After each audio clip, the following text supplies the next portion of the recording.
Okay, so I hope that you guys are able to hear me. Um, I want to discuss my topic from yesterday a little bit further because some comments came in from you guys, and I feel the need to address them directly because I think it can't go without being said.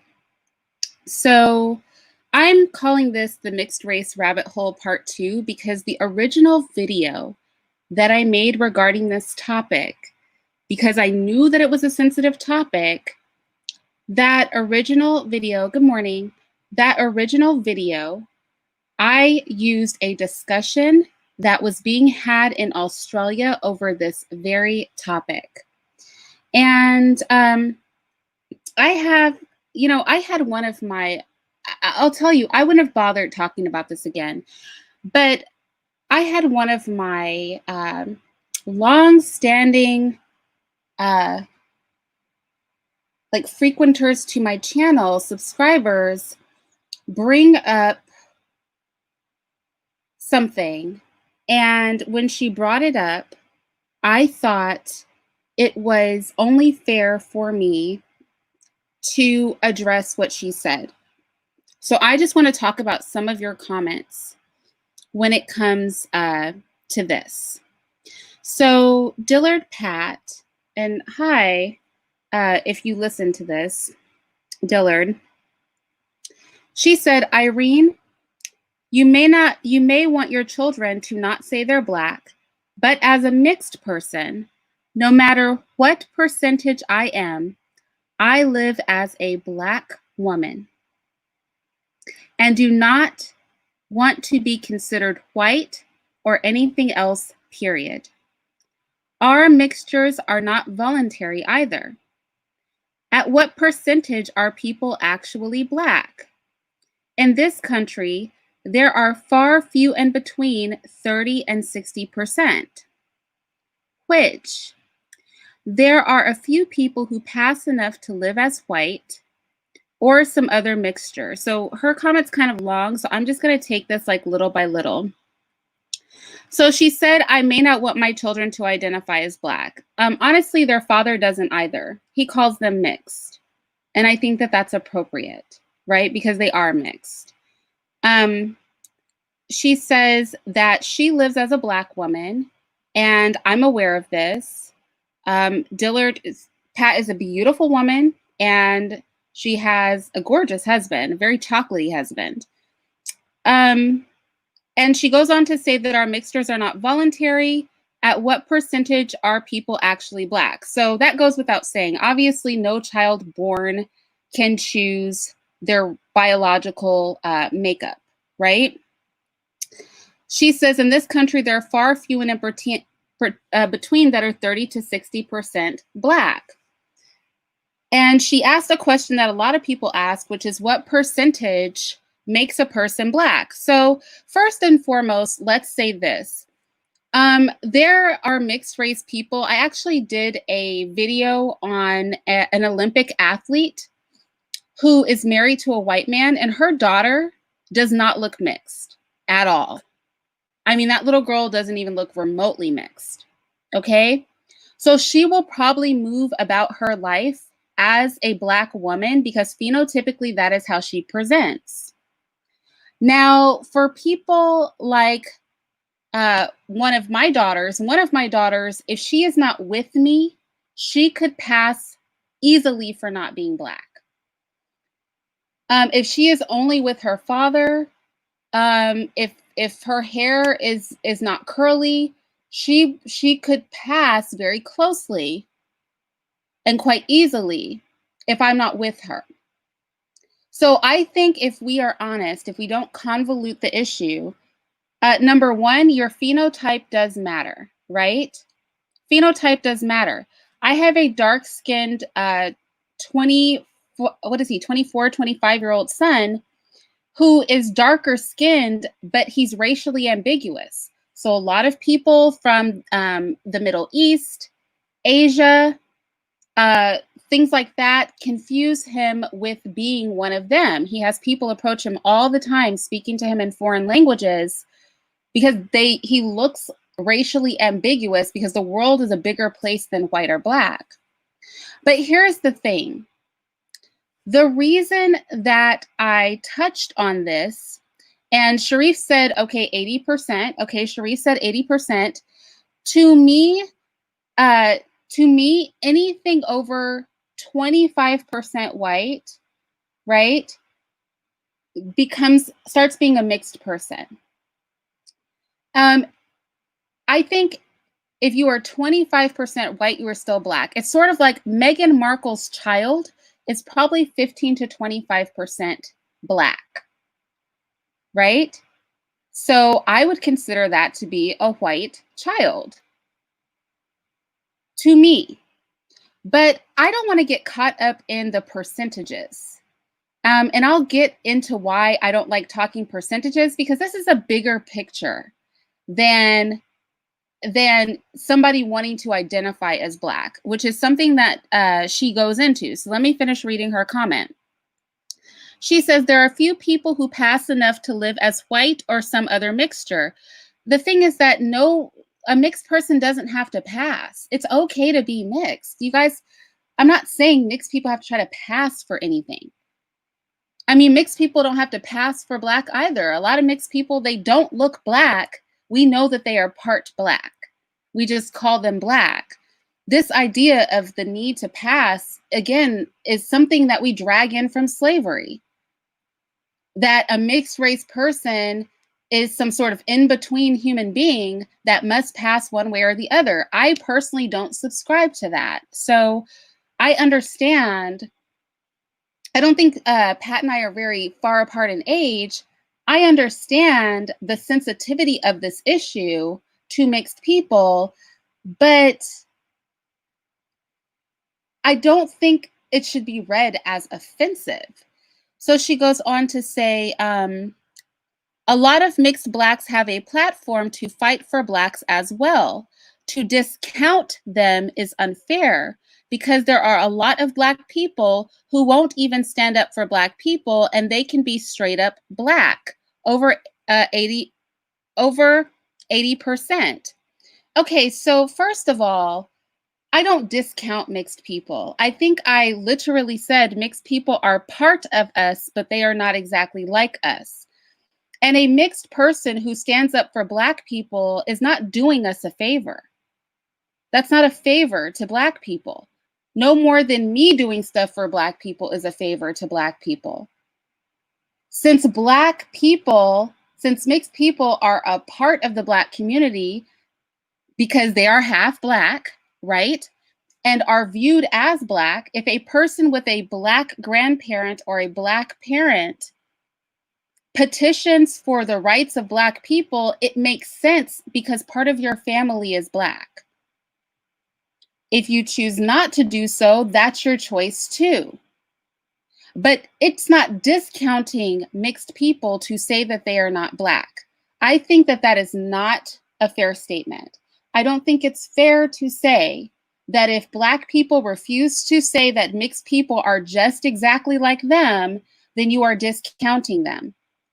But here is what is most important: the protection of your black family as mixed people. So what happened in Australia was that a bunch of mixed people who were mixed from 50% to 1/18th or 1/24th black got together and started to basically take the place of actual black Aboriginals.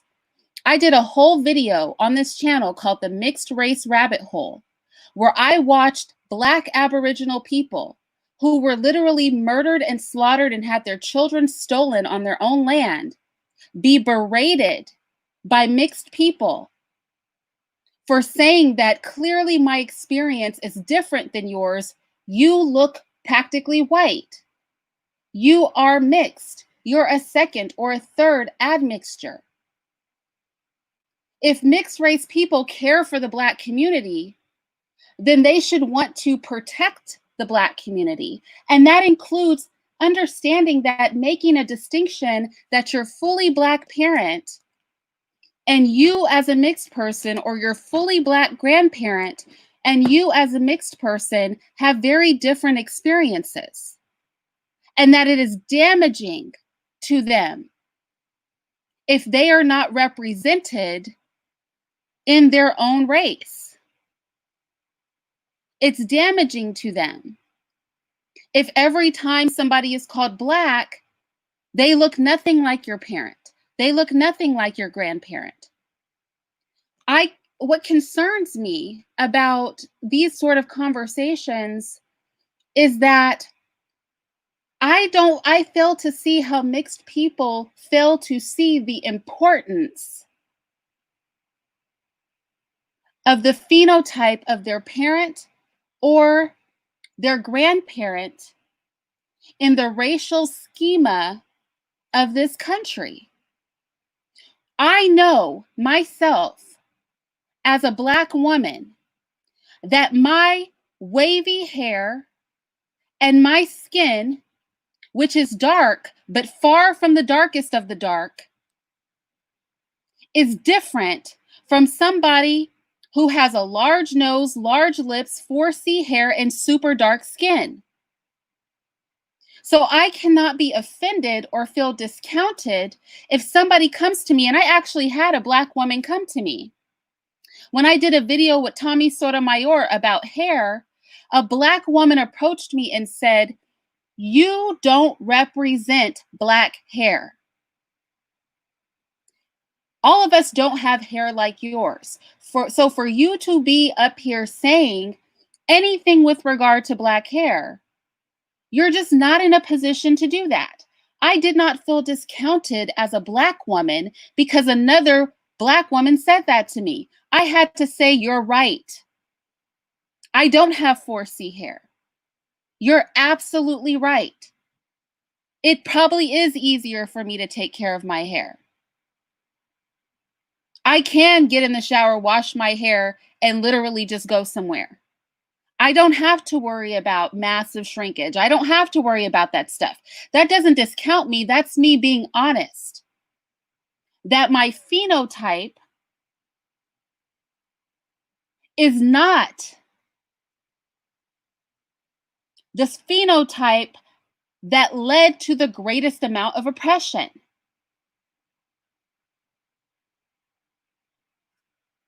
I have to be mindful and protective of those people who are darker than me.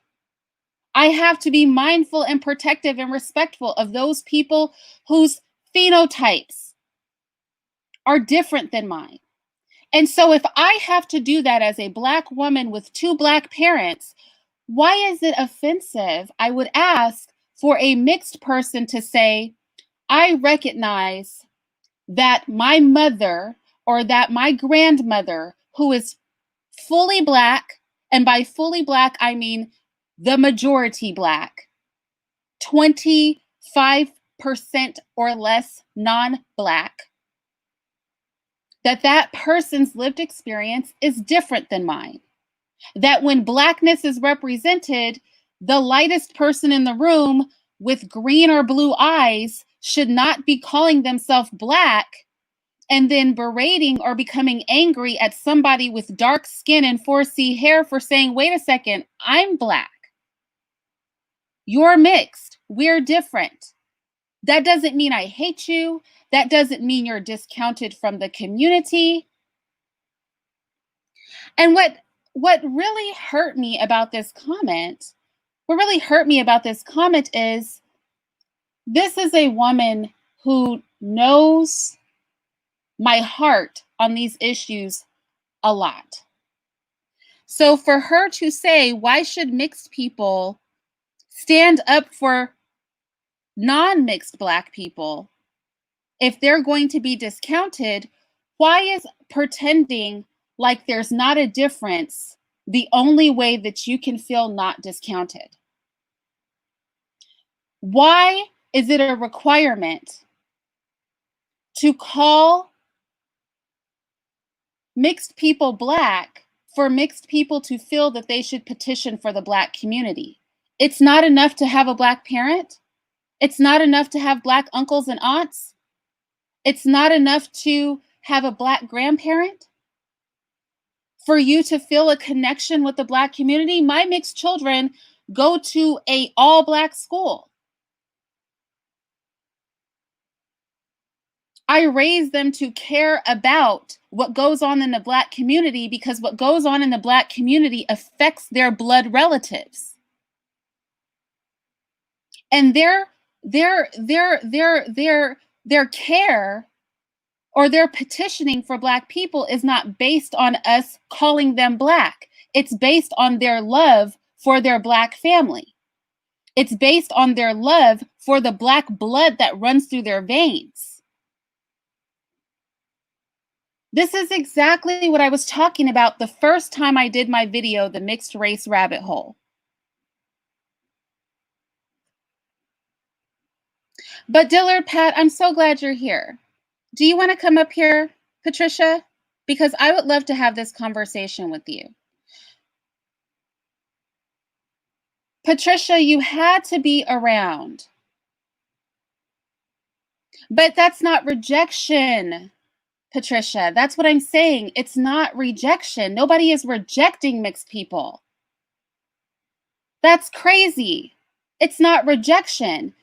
How many times have you heard me say that people with Black blood are part of the Black community? That doesn't mean that you have to be the same, thought of the same as somebody who is 100% Black. Now, you know, and I know that your experience in the world is going to be different from my experience in the world, and that my experience in the world is going to be different from somebody who is blue black with 4C hair. If I'm keeping it 100, right? Somebody with big lips, a big wide nose, and 4C short hair, and dark, dark skin is going to have a much rougher life than me, Irene Yvette, who is an acceptable kind of Black. And somebody who is very, very fair,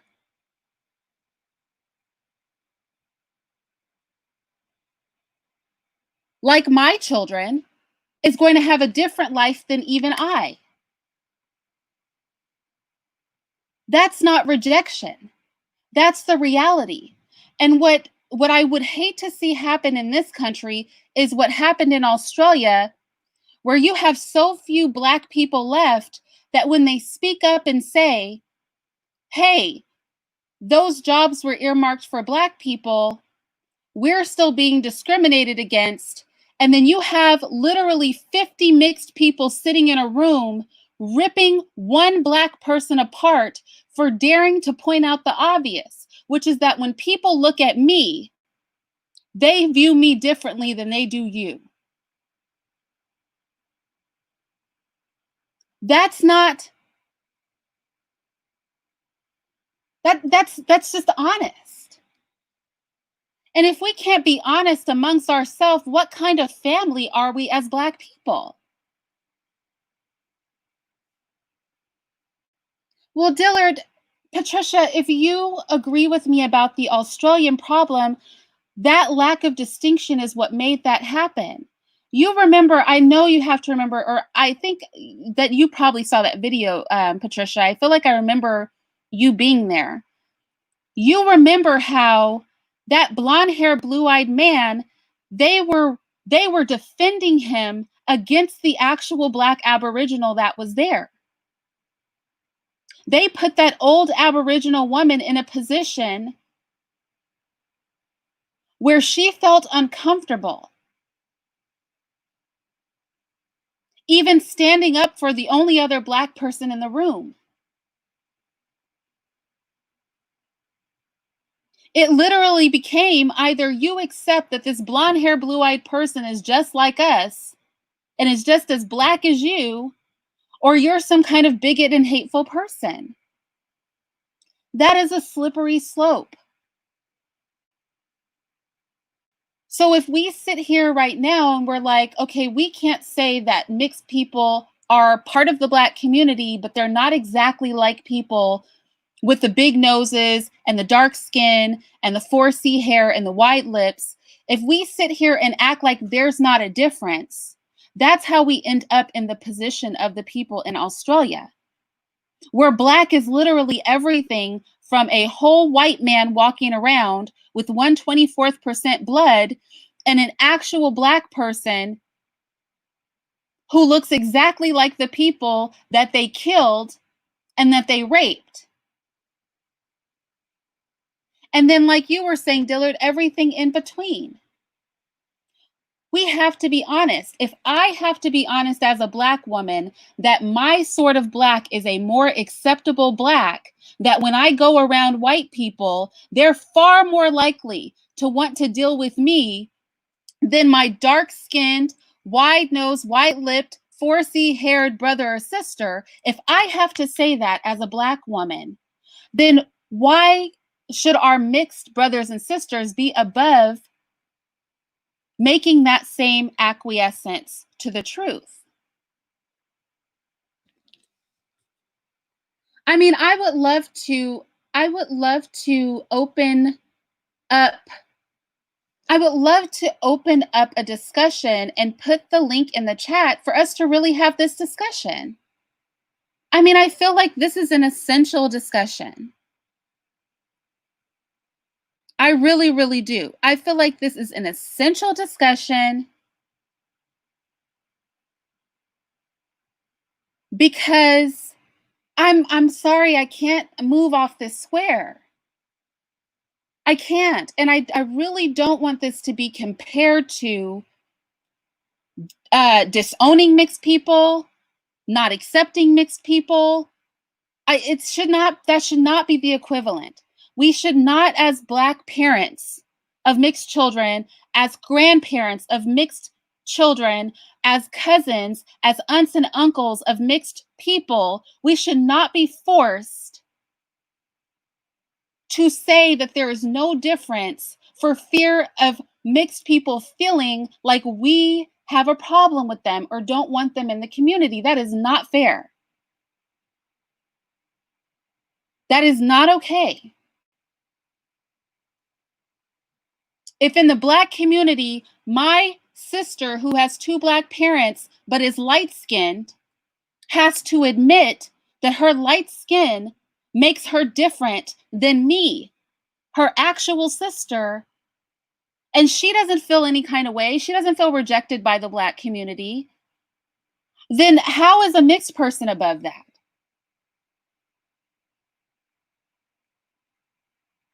Like I had, I'm reading Patricia's comment right now because I read comments from a lot of people. I just cared about Patricia's comment because I care about Patricia. But I read other comments along these lines too. But honestly, Pat, it was your comment that sort of forced me to revisit this discussion because had it been anybody but you, I would not have bothered. Because it was you, I felt it was important to talk about this in greater depth.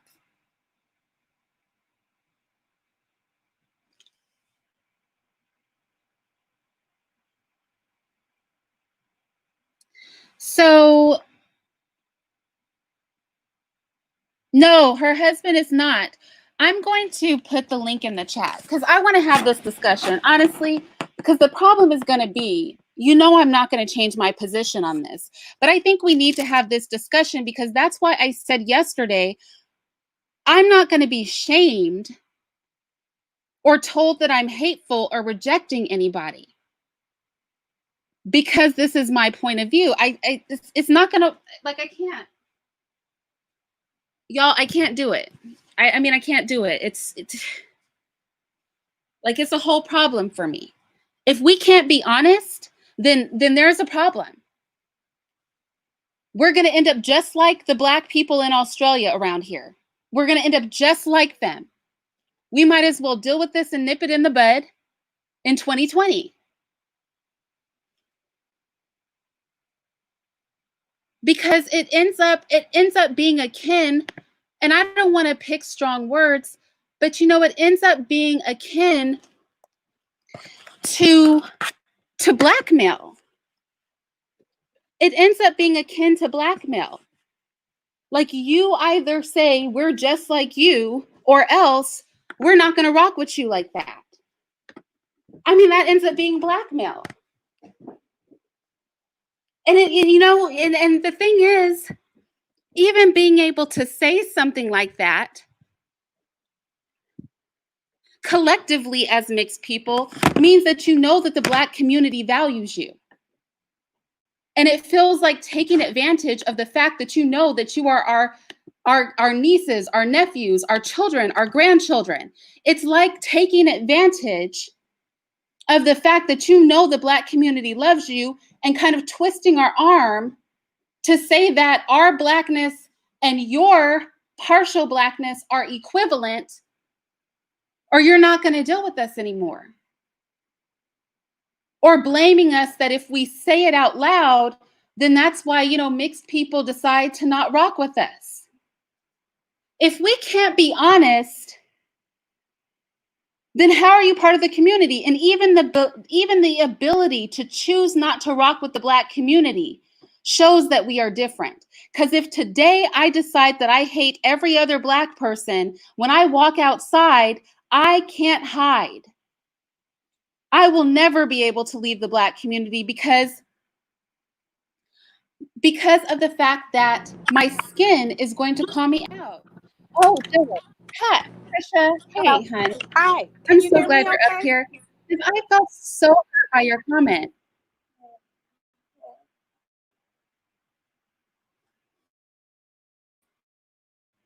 Me Oh, wait, I can't hear when you, Pat. okay, let me see if I can turn up the volume. Is it Can you hear me now? Can you hear me now? Okay, I can hear you a little bit better. Okay. The reason why I say that is because many biracial people, or if they're quartered of a group of people or whatever, they are still treated as that group of people, and they may have even been raised by that group of people because the other side rejected them anyway. So they should definitely have accountability for who raised them and who brought them up, and the course of things that are happening. I definitely wouldn't want to side with the type, whether I'd be what percentage it is, with the people who actually oppressed the people. So that's what, I have never really had that problem of being confused about race, because it all speaks for itself in this country. Now, I know a lot of mixed people, and they are not considered white or anything else but black if they have black in them. Now, if you have an Asian in a white, or a Native American in a white, or maybe other types of Indian and a white, they don't get to say, "Oh, I'm mixed." They can be white or whatever they want to be. But in this country, with the Black Americans, just because of our history, we don't get to flip flop like that. You understand what I'm saying? And I understand your point, and you don't want to just, smear out the whole community by uh, having them evolve into something else. I've heard a person tell me that, one day we're going to have everybody all the same color. Well, I certainly hope that doesn't happen, because it would be a very boring world to have everybody all the same color. So, like I said, with this, I don't think mixed people should be cast aside as not really being part of the Black community, or if they are, they only have partial, involvement in it, because it's not partial when we're treated as Black people. It's definitely not partial. But that's my personal experience. Now, my sisters, on the other hand, they were rejected by other Blacks, and they were very upset about it. So they refused to have anything to do with the Black community, which I think is very sad, because they don't look as ambiguous as I do. Obviously, they do not. Can I make a comment really quickly, Irene, while Treated she's as such, dealing with whether her they audio? like it or not. Oh, you cut out. Patricia, you're So that's what I meant by that. But I certainly understand where you think this Yeah, is she's heading, cutting out. where we could be washed out or whited out if people keep marrying out of the community. And people will, in a sense, if they have opportunistic ways to do it. If they meet people and they're not black, and they work in environments that are not mostly black, and they marry someone else out, or if they leave the country, they're involved with other people outside of themselves. So quite naturally, you will get in relationships with people outside of, your community. That's how some of these mixtures happen. But quite honestly, black people in this particular country come in so many variations. It's hard to Patricia. draw a line, but we can try to preserve Yeah. lineage. If there's a way we can preserve the lineage, that'd be fine. Say if they had reparations and they didn't want to give me reparations because I'm half white. Well, that's fine with me. They can give it to the people that really are supposed to have it. That's my basic feeling about it. I would want my children to be able to have it because they are black. Okay, they're not just quarter black, not just fourth black. They are black. Okay, so I think they ought to have it. And at the same time, if my sisters have children with white men, I don't think and they have already lived a life outside of the black community. They certainly should not be blessed with any reparations because they're not living what we live. I had a sister also say she was a Native American to get into school to get free um, to get free tuition. She's not a Native American. We don't even know which Native American group we come from. We may have it back in the lineage somewhere, but I don't even know which one it is. Whether it's Cherokee, whether it's you know, uh, whatever else. I don't know. So how can you claim something you don't even know the lineage? And so they told her, no, you cannot come in here and say you're Native American and get this advantage. So I agree with you on that sense. I think the anything that is reserved for the suffering of the people ought to be for the people who actually have that suffering. And no, I never indicated that mixed people are doing anybody a favor by representing black people or fighting for them. And a lot of times they had to fight in their behalf just because they are black and treated just like they're black, and their children are definitely treated like they're black. Mixed people are not Okay, black. that's it. Okay, so let me just say this to the chat before Well, Cynthia that's your starts. opinion. In no That's in your no way, opinion. shape, or form do I want anybody in the chat to disrespect Patricia. Just don't do it. Period. Just don't. And when she says her children are black, you haven't seen her husband.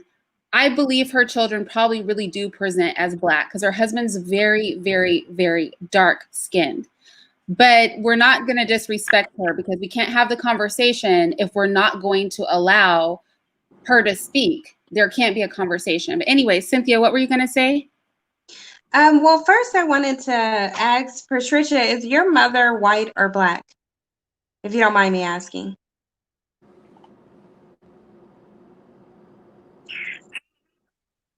Are you there? Patricia, did you hear her question? No, I didn't hear the question. Please ask again. If you don't mind me asking, is your mother black or white? My mother's white, Okay, so German. as a black woman, I find it incredibly offensive for any biracial person who has a white mother to claim that they are black, because you're basically saying that a white woman has the same ability as me as a black woman to create black children, and that's not the case. I don't believe that a biracial child that comes from the womb of a white woman is black. Furthermore, psychologically they're not black because number one, society does not treat biracial people the same as they treat black people, and I think to say that is to really minimize the experience of black people. And number two, biologically and psychologically, biracial people are not black. What they tend to do is they bounce in and out of their black identity as it benefits them. That's what they do. If it benefits them to say they are black, then they will say they're black. But if their blackness tends to disenfranchise them, then they will separate themselves from that. And that's specifically with biracial people who have white mothers. And I know this because I have biracial people in my family who have white mothers. And I also have biracial people in my family who have black mothers. So I understand the psychology and the racial identity is different depending on whether that biracial person comes from a black woman's womb or a white woman's womb. But biologically and psychologically, they're not black. And a lot of them will claim to say that they're not black. And they do recognize that there's the difference in how society treats and regards a biracial person versus a black person. Biracial people enjoy the fact that because they're biracial, they are seen as better than black people. And we can't ignore that. So to say that society treats them the same as black people, so therefore they're black, is a complete lie. The reason why society regards them as black, and is actually starting to deviate away from that, is because of the one drop rule. So we need to understand why they're actually being seen as black. But given the choice, most biracial people don't want to classify themselves as black. So we can't act like biracial people are just running around waving the black power flag, because they're not. They're actually trying to, even in legal matters, identify as non-black. They want to emphasize the fact that they are not black. So, and I see this even in my own family, regardless to how pro-black the parent may be, they understand that if they have a white parent and a black parent and their mother or father does not, then they cannot be black, because black doesn't have a white parent. How are you black but you have one white parent? You cannot say that you're the same black as me, but you came from the womb of a white woman and I came from the womb of a black woman and I have a black father. You have a black father and a white mother, so you're not the same as me. And it's offensive for you to say that you are. That's not to say that there's something wrong with who you are and that you shouldn't exist, but it's very offensive to me as a black woman for you to say that you're the same as me and that your white mother can give birth to a black child the same way that I can when she can't. Can I ask you, Dillard, is it that you recognize yourself as mixed? Because I've heard you say that, like, I am mixed, but you live your life as a black woman. Like, you identify with the black community. You married a very handsome black man. Is that what you mean when you say that I am black? Like, I've chosen to live in the black community? Yeah, that's it. As well as the fact that I was brought up by the black family.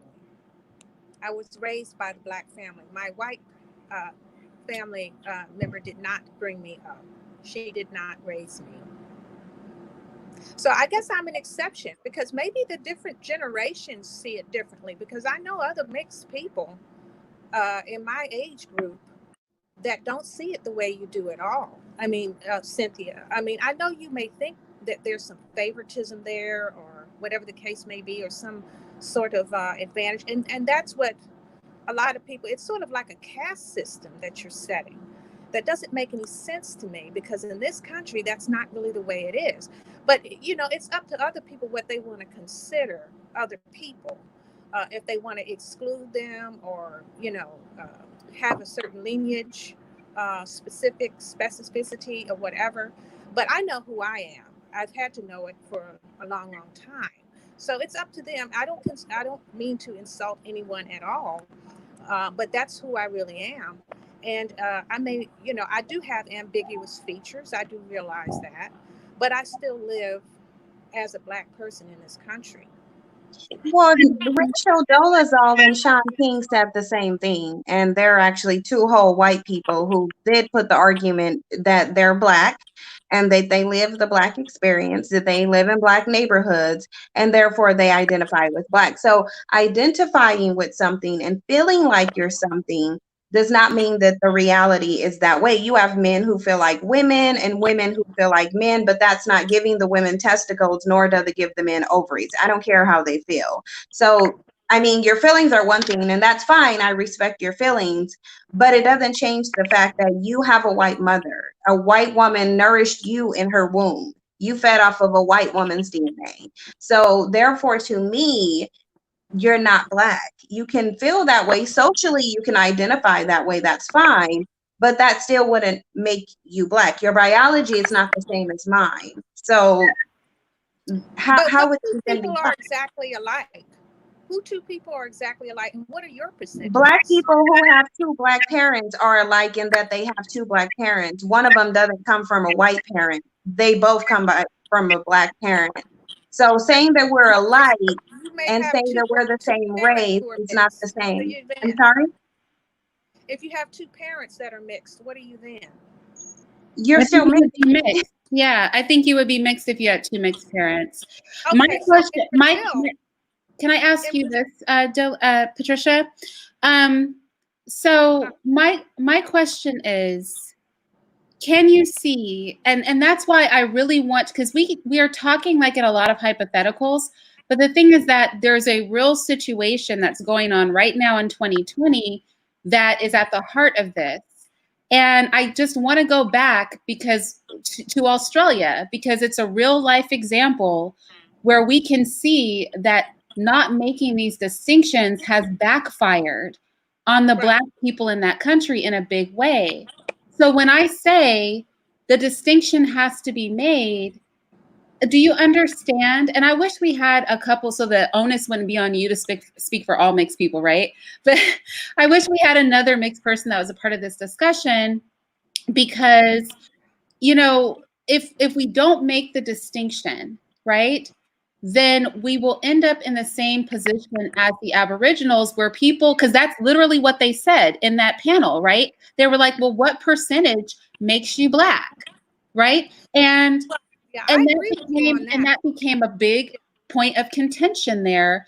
And the Black people were being treated so badly for insisting that people not pretend like their blackness was the same as somebody who was partially black. And so I think that's why we have to really be careful. And I feel like mixed people, and I know that's how I'm raising my children, have to recognize that that is a protection if as mixed people collectively, not you particularly, Patricia, but if mixed people particularly really care about the Black community, then we have to learn from the way this has been manipulated to destroy whole communities of Black people in actual history, to care enough to say, okay, I am part of the Black community, I support the Black community, but I also agree that a distinction should be made in the protection of the Black community. Do you know what I'm saying? Oh, I totally agree with you on that, Irene. And the thing is, in this country, it was involuntary that people were mixed in with the blacks. I mean that the blacks were mixed involuntarily. So by no means should we accept, you know, a percentage of the oppressor's blood in us, and then they get the advantage anyway. That's what happened. And it's same thing with the Native Americans. They whited them out quite a bit. And so you have a lot of $5 Indians out there saying, oh, I'm Native American, and they're as blonde haired and blue eyed as can be. And that's not how the Native Americans started out. So, I don't care what percentage a person is, but the lineage should be preserved. So I'm not going to say, well, I should get reparations if other black people are not getting, and it takes away from the general black community. I'd rather them just give the black community the reparations that they deserve, and I don't have to get involved in that. But at the same time, I do have an interest in preserving, the black community as well. But to add to what Irene is saying about Australia, we can hope that the lineage will be maintained, but the reality of it is the lineage is not being maintained. And I know that because I have a white great niece. At the age of 35, I'm looking at my family being whited out by interracial unions. So we can want it to be one way, but Australia has the population that it has for a reason. Like you said, the Native Americans look the way that they do now for a reason. And even though, there isn't they're not being isolated and systematically bred out based on the psychology of Black people and their devaluation of Blackness, which is actually leading them into these interracial unions. What the way that Australia look is how the Black community is going to look very, very soon, because it's not maintaining the lineage, it's washing it out and turning it into more white people. So we can wish that that was the case, but that's not reality. Well, I do have one sister. I have two sisters actually that were, they're mixed as well, but they're with another mother. Their mother is not my mother. But at any rate, the middle one married a white man, and her children clearly do not look like they have any black in them at all. And I don't think they live as black children. And then my other They're sister, not Black children, they're white. At that point, they're white. A biracial person and a yeah, they white person probably do creates white consider children. themselves white. They probably do consider themselves white. I'm not sure, but I'm sure they don't go around saying they're black. And also, the other sister, she's mostly dated and married a white man. She's not long with that white man now, but she's with a different man now. But she probably, I would find it difficult for her to, have a white spouse, and then her children will clearly look like, they were not, just all white. So where's their placement supposed to be? I'm just saying, and they both decided, well, we're not going to get involved in a lot of the issues because we're not accepted anyway, which I think is kind of sad because, people want to, you can't have your cake and eat it too. Well, I'm not going to accept you as one of us, but you can fight for us. You may as well tell that to a white person, because, and Rachel Dolezal is definitely no comparison to me, Oh, well, the because thing is, she literally lied about this. But wait, I don't think it's an equivalent to say that, because first of all, mixed people do have black blood. So if you have a black parent, if you have black grandparents, if you have black uncles and aunts, then I'm not saying mixed people have to feel protective of the black community. I'm just saying it would make sense because you have black blood relatives. You don't have to be, as mixed people, exactly the same as us to recognize that you have a vested interest in protecting the black community, because in doing so, you protect your actual blood family, right? That's different yourself, than Irene. person. Irene, and according to her, yourself, because if she's saying that socially they live the experience of a black person, then you don't need black people to accept you as black in order to fight for a cause that you say you're affected by. The only way you would stand down is if you know that you can afford to, because that's not your experience. I can't afford to stand down because I know that my social experience is the equivalent to my biology. I am a black woman. I don't get to stand down just because the black community doesn't accept me. So if mixed people are doing that, it is because they know they live a different social experience than their black counterparts, or part of their black counterparts, because that's part of who they are. I actually agree with that. And I think I was saying saying that same thing earlier, is the ability to make that choice and successfully detach that way is indicative of the very point, which is that mixed people are not the same, right? Because I could say black people, like Candace Owens is a great example of this, right? She has a very low opinion of black people, but this woman, she could not separate herself fully from the black community if she tried. People are going to look at her and they're going to put her in that box, and she can't flip flop out of it or decide, no matter what her mindset is, right? But I think even the ability to make that choice is problematic. But also, speaking of just not necessarily your sisters, but mixed people that hold that ideology, that's why I was saying it's kind of like holding the black community hostage. It's sort of like, if you guys don't meet our demands, well, we don't feel we have to show up for you. And then, that in and of itself is problematic because, like I said, in the same way as a black woman, I have to accept that I am a more acceptable looking black person, right? A less threatening in my appearance black person, a more white approved black phenotype. In the same way, I have to accept that and respect that there are black people whose lived experiences are so much different and so much worse than mine, because they are not phenotypically closer to what white people will accept. If I have to do that as a black woman, then, mixed people don't get to not make that same acquiescence being only partially black. Meanwhile, Skinny Boy is asking to come up here. Sin, how do you feel about that? Oh, I like Skinny Boy. Okay, Skinny Boy, I'll put the link in the chat. Yeah, I know. All I know is that, essentially what Pat would be saying, which would be illogical when you break it down, because Candace Owens is a good example. And the reason people take issue with Candace Owens, because we know that she cannot divorce herself from the Black community. And so we understand that she's going against her own best interest with her narrative. However, clearly biracial people don't see that it's in their interest if their support depends on Black people saying that you're Black when you're not. Why can't you just be a biracial ally and understand that whether you're Black or not doesn't change the fact that white people don't see you as white. You're still not white. I wouldn't, you're not Black, but you're not white, because white doesn't have pigmentation to it. So you're not going to be brown and be white. So as long as you're not white, you still have an issue here. But I think that if white society gave biracial people the illusion that they could be white, they would go align themselves with white people and they would ignore every bit of Black DNA that they have. And that's just reality. Well, I'm afraid I have to disagree with you on this, Cynthia, because I don't ever want to identify as white. I'd rather not identify as anything at all if I have to identify as white. If Yeah, but that's, that's easy it to say doesn't when matter you don't if have the Black accept option. me either, because I I know, accept but myself. Pat, that's easy to say because you don't have the option to say that you're white.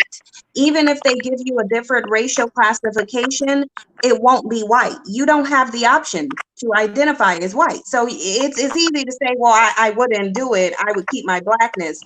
I believe you would do it because being white comes with a certain social status and privilege. And who wouldn't want the No, ma'am. social status and No, privilege ma'am. that I comes will with it? never identify with that. Right, Never. but you're saying that as a person who doesn't have the option. So therefore it's not valid to me that you're saying you don't have the option. I would have to see whether you would take it if the option was given to you.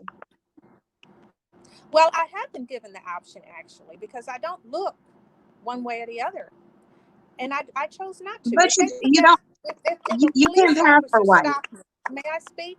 If a police officer stopped me and identified me as white, I would correct him, and it's been happened before. You understand? So I'm Well, just I saying. understand you're saying it, You but can't speak for every I can't person. confirm that. I would have to just take your word for it. But I can't, but I get that you're saying that, but I can't confirm that. But I do get that you're saying it. But what I do Wait, know is that you're not white passing. what So I will say is, now because Patricia reminds me a lot of Bella, and I'm sure Patricia, you can see yourself in Bella doll. I will say that Pat has been up here. I think the first time I had Pat up, several people in the chat were like, "Who is that white woman?" And even today, a couple of people said to them she does look white. So while I agree with Cynthia, to me, you could not pass. I could definitely see how if you flat ironed your hair and with your speech pattern and all that, it would be it would be hard. I think other Black people would know you, right? I think Black people, we see our blood in people. But I think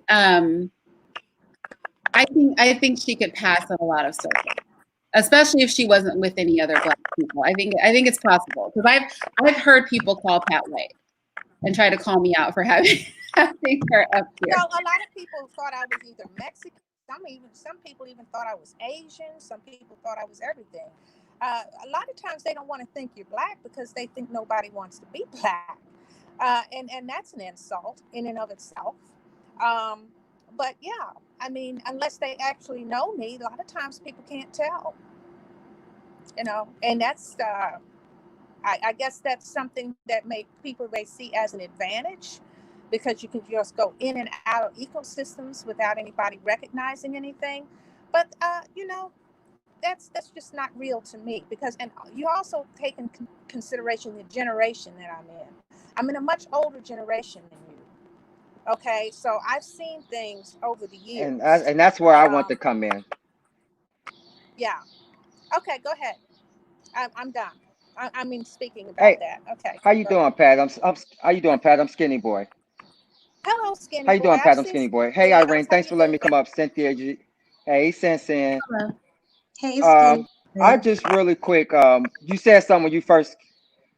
Hey, sis, you said something when you first came on, and I think it hit on a big thing. I have this argument with my mother a lot, and I'm not mixed. But we've had this argument a lot because she kind of rolls under the if you got the one drop rule. And I think it is generational now to this point because like I said in the comment section, I think now the new age mix, they don't think like you come from a different generation. So there is a different thought process that I have noticed within the generations of mixed people. You do have mixed people that today and maybe my generation and the younger ones, I'm 40 years old. They'll tell you, it's like they go out their way to let you know they're not just black. So even if they can't even get away with being look like you look at some mixed people and you don't even know they're mixed, but they'll tell you they'll do the Tiger Woods thing and tell you, oh no, I'm this and I'm that. So I think a lot of it is generational to where we're living in this quote unquote post-racial society. I believe it has made these the younger generations feel like they are different. They are in a different bracket now. So and I think us full blacks are now looking at it like, okay, before like you said, my parents and their grandparents, they would look at you and be like, okay, you know what, Pat, they would roll with that. But I think we are redefining blackness too in this and with us with my generation. I feel like, and what we try to do in these circles is we're trying to redefine because we see our blackness also being redefined in Hollywood, within our culture, within all our culture aspects. So now you have the racially ambiguous being really that's the picture of blackness now. And like Yvette said, it's not fair for me even being a red Negro to come and think that I'm not going to be seen differently by the white person that's maybe say like she said the blue black uh, black Negro. You feel what I'm saying? And so I think it is generational. Okay, say that again. I I'm missed sorry. a Can you part hear of that, me? skinny Can y'all boy. hear me? No, we can hear you. Patricia's Okay, connection. I was saying. Oh, okay. Well, I was just saying basically, Pat, that I believe it is a lot of this is generational Is the because sound the on? newer generations they are redefining themselves. Yes, Patricia, the I sound, don't know. Can she the hear me? sound. Can everybody else hear me? No, everybody can hear you. It's just that I think where Pat lives, that sometimes her internet gets glitchy. So I will say though, what you're saying is kind of exactly what Cynthia was saying. Like you're Well, kind of hey, that's all I want to say, Irene. I'll let you okay. guys re-explain what I said. What I'm gonna what go back downstairs. okay, what he is saying is exactly what Cynthia was saying. And in a way, it's kind of the same vibe Hello. that Patricia was giving off, which is that um, Pat said it was never a question for her generation if mixed people were black. Cynthia was saying if mixed people had the choice to pick otherwise, they would. These are the days where mixed people have the choice to pick otherwise. And many of them are picking otherwise. The same thing for the Black community. We never had a choice but to say that mixed people were Black. We really didn't. But it's really important, and I just think this cannot go without being said, that the reason we have this ideology that people who don't have two Black parents are Black, or people who have an admixture where they just have one or Black grandparent or one great Black grandparent are Black, is because white people developed that ideology so that they could protect their financial assets, so that they could, do what they wanted to do with slaves and not have to worry about the child that came out of that being able to inherit. So this box that mixed people used to be forced into and that the Black community was forced into was created because of the fact that the whites were trying to protect themselves.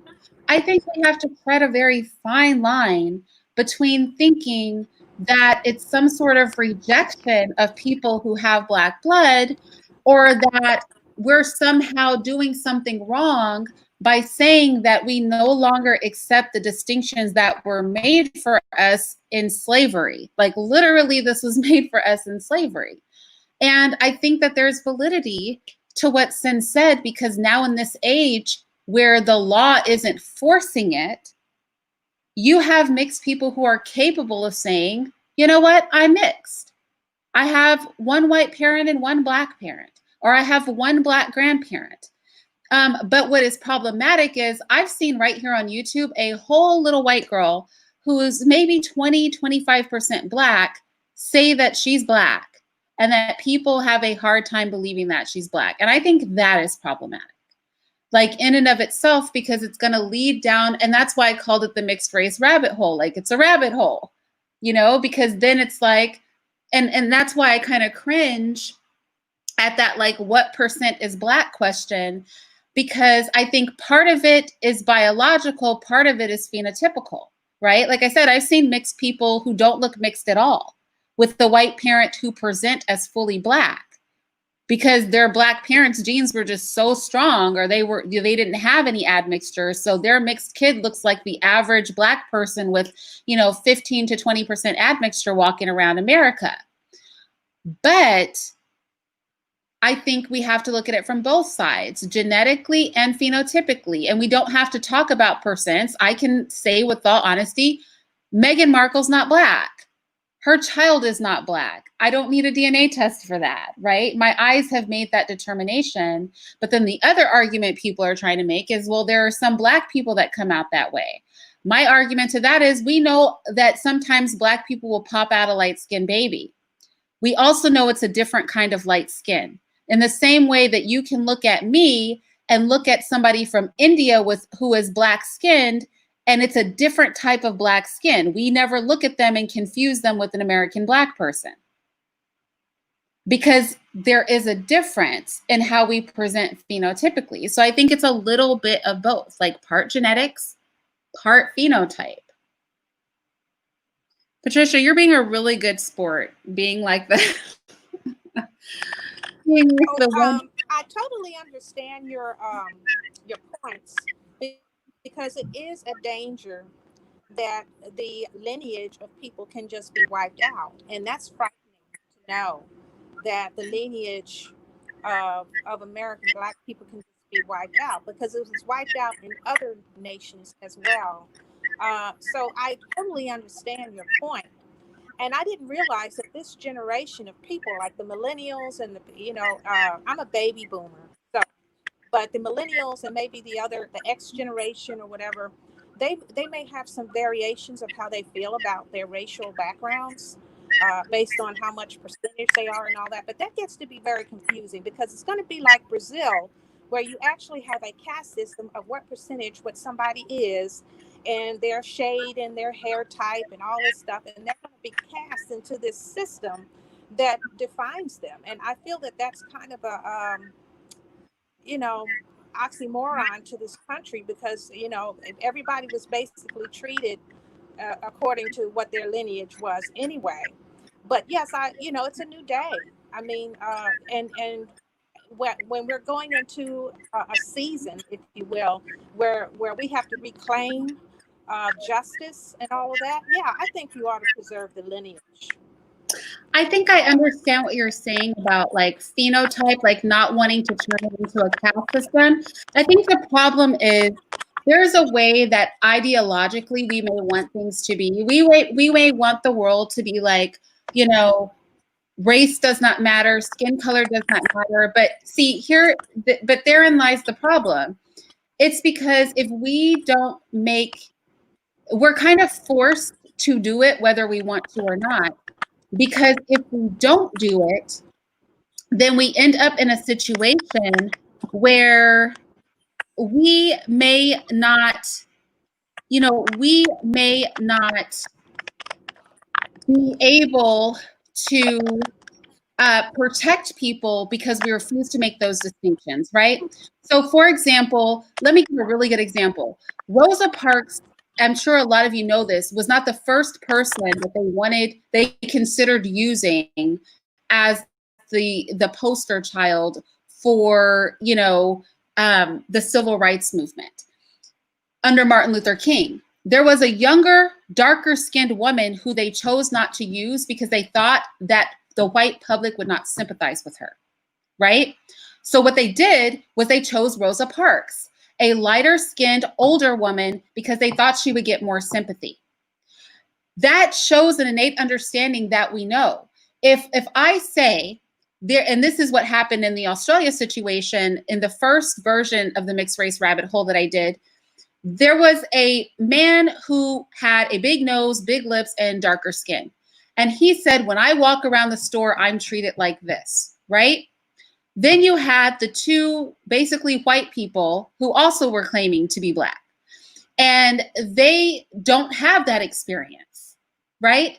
So then if you have a representative that's being called Black and their lived experience is very different, and they're like, well, this has never been a problem for me. I've never da-da-da-da-da. It discounts those who actually are. And so although it is not a caste system that we're placing on ourselves, we are judged in a caste sort of way, whether we like it or not. When we go out into the world, right, I know that me walking around looking the way that I do with children who look the way that they do, white people are more receptive to us on the whole, right? I'm not getting followed around stores. I'm not, people, when we walk in the room, when we walk into a store, when we walk into an establishment, people look at my children and they look at me and they make an assumption. She's probably well-to-do. This is a pretty unoffensive, looking Black woman with mixed children who looks like, you know what I mean? She's financially secure. We don't have to worry about her. We're going to give her service. White people will walk up to me and say things to me they would probably never say to another Black person, ask me questions they would never ask to another Black person, because I present in a way that makes them feel comfortable. Now, me placing myself on a hierarchy or a caste system within Blackness to recognize that my phenotype and my children's phenotype makes me look a certain way in the eyes of the world, and therefore my lived experience is different than other Black people, is not so much me placing myself in a caste system within the Black community as much as accepting that the world views us this way. And so I have to honor that. In the same way that mixed people have to honor their positionality and the fact that the way that they move around the world is very different, And even my daughters talked about this. I have a video on my channel where my daughters and I sit and talk about their experience being mixed race. And Patricia, you may be able to speak to this. My lighter skinned daughter, because I have two daughters, and you'd be surprised how a few shades matter to people. And one is just ever so much lighter than the other. And her eyes were blue for a great part of her life, and they've recently gone a little bit green. And she is treated differently. And they talked about this by different groups of people than the slightly darker daughter. And they are very young. And I was shocked when they said this to me, because I wasn't aware until we sat down and had this candid conversation together that was a thing for them. That literally, but weirdly, maybe I was blocking it out, because I would have people come up and comment on the one daughter because she looks more white. Comment on her eyes, comment on her skin color, literally be like, she's so light, right? So then, is it so much of us creating a caste system as it is of us reacting and honoring and recognizing that the world does cast us, and we can't in our community pretend like that's not going on? It's not healthy, and it's also not fair to those of us who are the most oppressed. There are Black people who are far more oppressed than me. I have to honor that. Mixed people are no different. Who is this other person? I'm so curious. Somebody else is trying to come in, but let me see who he is.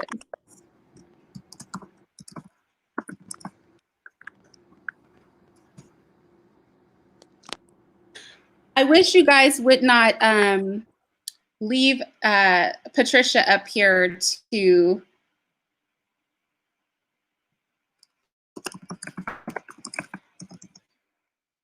like be the to be the like voice of all mixed people. Patricia, you are being such a good. Oh wait, you're a Mexican, really? Oh no, I'm not Mexican. Are you No, talking no, about? we have somebody in the back. Yeah, well, see, We that's have a another thing. Mexican person that Mexicans wants to and come up. I wonder Hispanics if are we should mixed let with him try to come everything. up. Go ahead, Patricia. Yeah, well, the Mexicans and Hispanics are mixed with a lot of things, so it's really kind of, I don't know if it's confusing to them or not, but Hello, hello. Can y'all hear me? how they relate to the racial issues in this country, because a lot of them do have black in them, and a lot of them are black actually. Hello, hello. But Mexican I isn't a really don't. race. I don't believe that we have to. It's really bad to have a caste system for the people, because all it does is divide everybody, and it doesn't bring everybody together, and that's being taken advantage of as we speak. Um, and so But Mexican that's isn't a that's race, so my we need to understand that too. Yeah, yeah, I agree. Oh no, I know I that. Yeah, definitely but they agree. are mixed. There are a lot of races of people in the Hispanic communities, Do you mind if and I introduce a lot myself of them real Yeah, quick? don't because it's claim not that. a race. Do you think I can introduce Yeah, I myself know real that. fast? I know that. So your point is about the Mexican?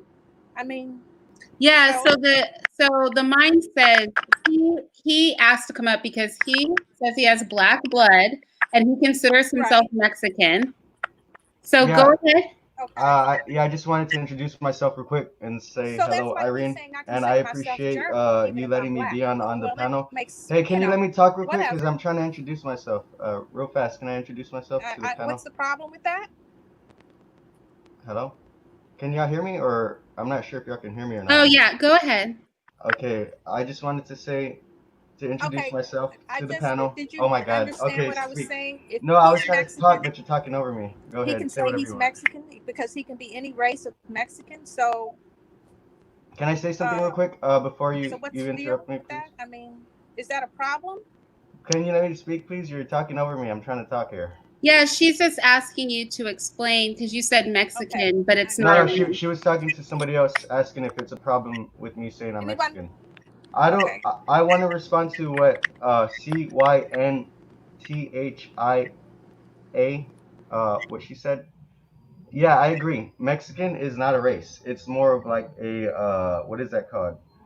A political position kind of, because and that's what I was thinking about when you were talking about what is blackness, because I feel like we are talking about a political position here, and in reality if you want to talk about like what are we, I think if you want to get more specific, we it comes down to like tribes. When it comes down to DNA, certain people, they gather with other people that can live together. Like that's why tribes are formed, because they have a certain lifestyle and they decide that we're gonna live like this, and this is the most beneficial way for us to live. And it goes back to the DNA, like you said. All of our DNA has we have a certain DNA, and that's what makes us what we are. And our DNA would directly has a direct effect or is directly affected by our environment. So I've said it before, like for what is good for a white person or a certain person with a certain DNA structure isn't necessarily good for another race of people, because we're not able to take in certain, whatever chemicals or fats that But what do you consider yourself? I consider myself indigenous. If you wanna like I like you said, you acknowledge what everybody puts on us. Like you're saying this is what society says we are, so I acknowledge that. So I acknowledge that if society considers me a Mexican because my ancestors were here for thousands of years and we roamed from up to the what is it called? Where the polar ice caps down to New Mexico, down to South America. We roamed all the way up and down. But if you want to talk So about you consider what a yourself white people, indigenous, but you don't consider yourself to be like a mixed. Mexican. So you don't consider yourself to be part Spanish, part indigenous. No, yeah, I do. Like I said, if you want me to talk about what do they consider me to be, then yeah, they could. If we're going by their standards, yeah, I have Spanish blood in me. I have what you're calling black blood in me. I have what most people call indigenous blood inside of me. So are But you mestizo? yeah, I guess that's what a lot of people Okay, let so me then call it most of let the me time. ask you this, because the same thing happened with the mestizos, as I'm sure you know, throughout um, South America, Central, just throughout Latin America, which is that the indigenous people were essentially whitewashed with Spanish blood, and so now the mestizo class is the most Mexican. prominent class in Latin America. There are very few indigenous people left, so it's kind of the same thing, right? I've been to Mexico, and it's not what you have. You been to the actual, have you actually been there, or you're just saying from what people have told you? Because I've been. So I I haven't wait. been to Okay. every country in Latin America, but just speaking throughout Latin America as a whole, Yeah, you know, generally, Mexico yeah. has black Mexicans Yeah. that are somewhat mixed, but they present very dark skin, like darker than me even as black. Uh-huh. Then you have the mestizos throughout Latin America, which just by census data, the majority in some countries, there's like 5% indigenous, but like 80% mestizo. Yeah, So that's true. that's prominent throughout all of Latin America, Uh-huh. not just specifically speaking to Mexico. And that was done on purpose by the Spanish and the Portuguese, as I'm sure you know. They purposely, right, Yeah. were marrying and raping and breeding with the native people to create the mestizo class, Yeah. Yeah. who then rebelled in many parts of Latin America against the Spanish and the Portuguese. But the point is that the mestizo class has replaced the indigenous people, or on the whole, there are far more mestizos than indigenous I in agree. Latin Yeah. America.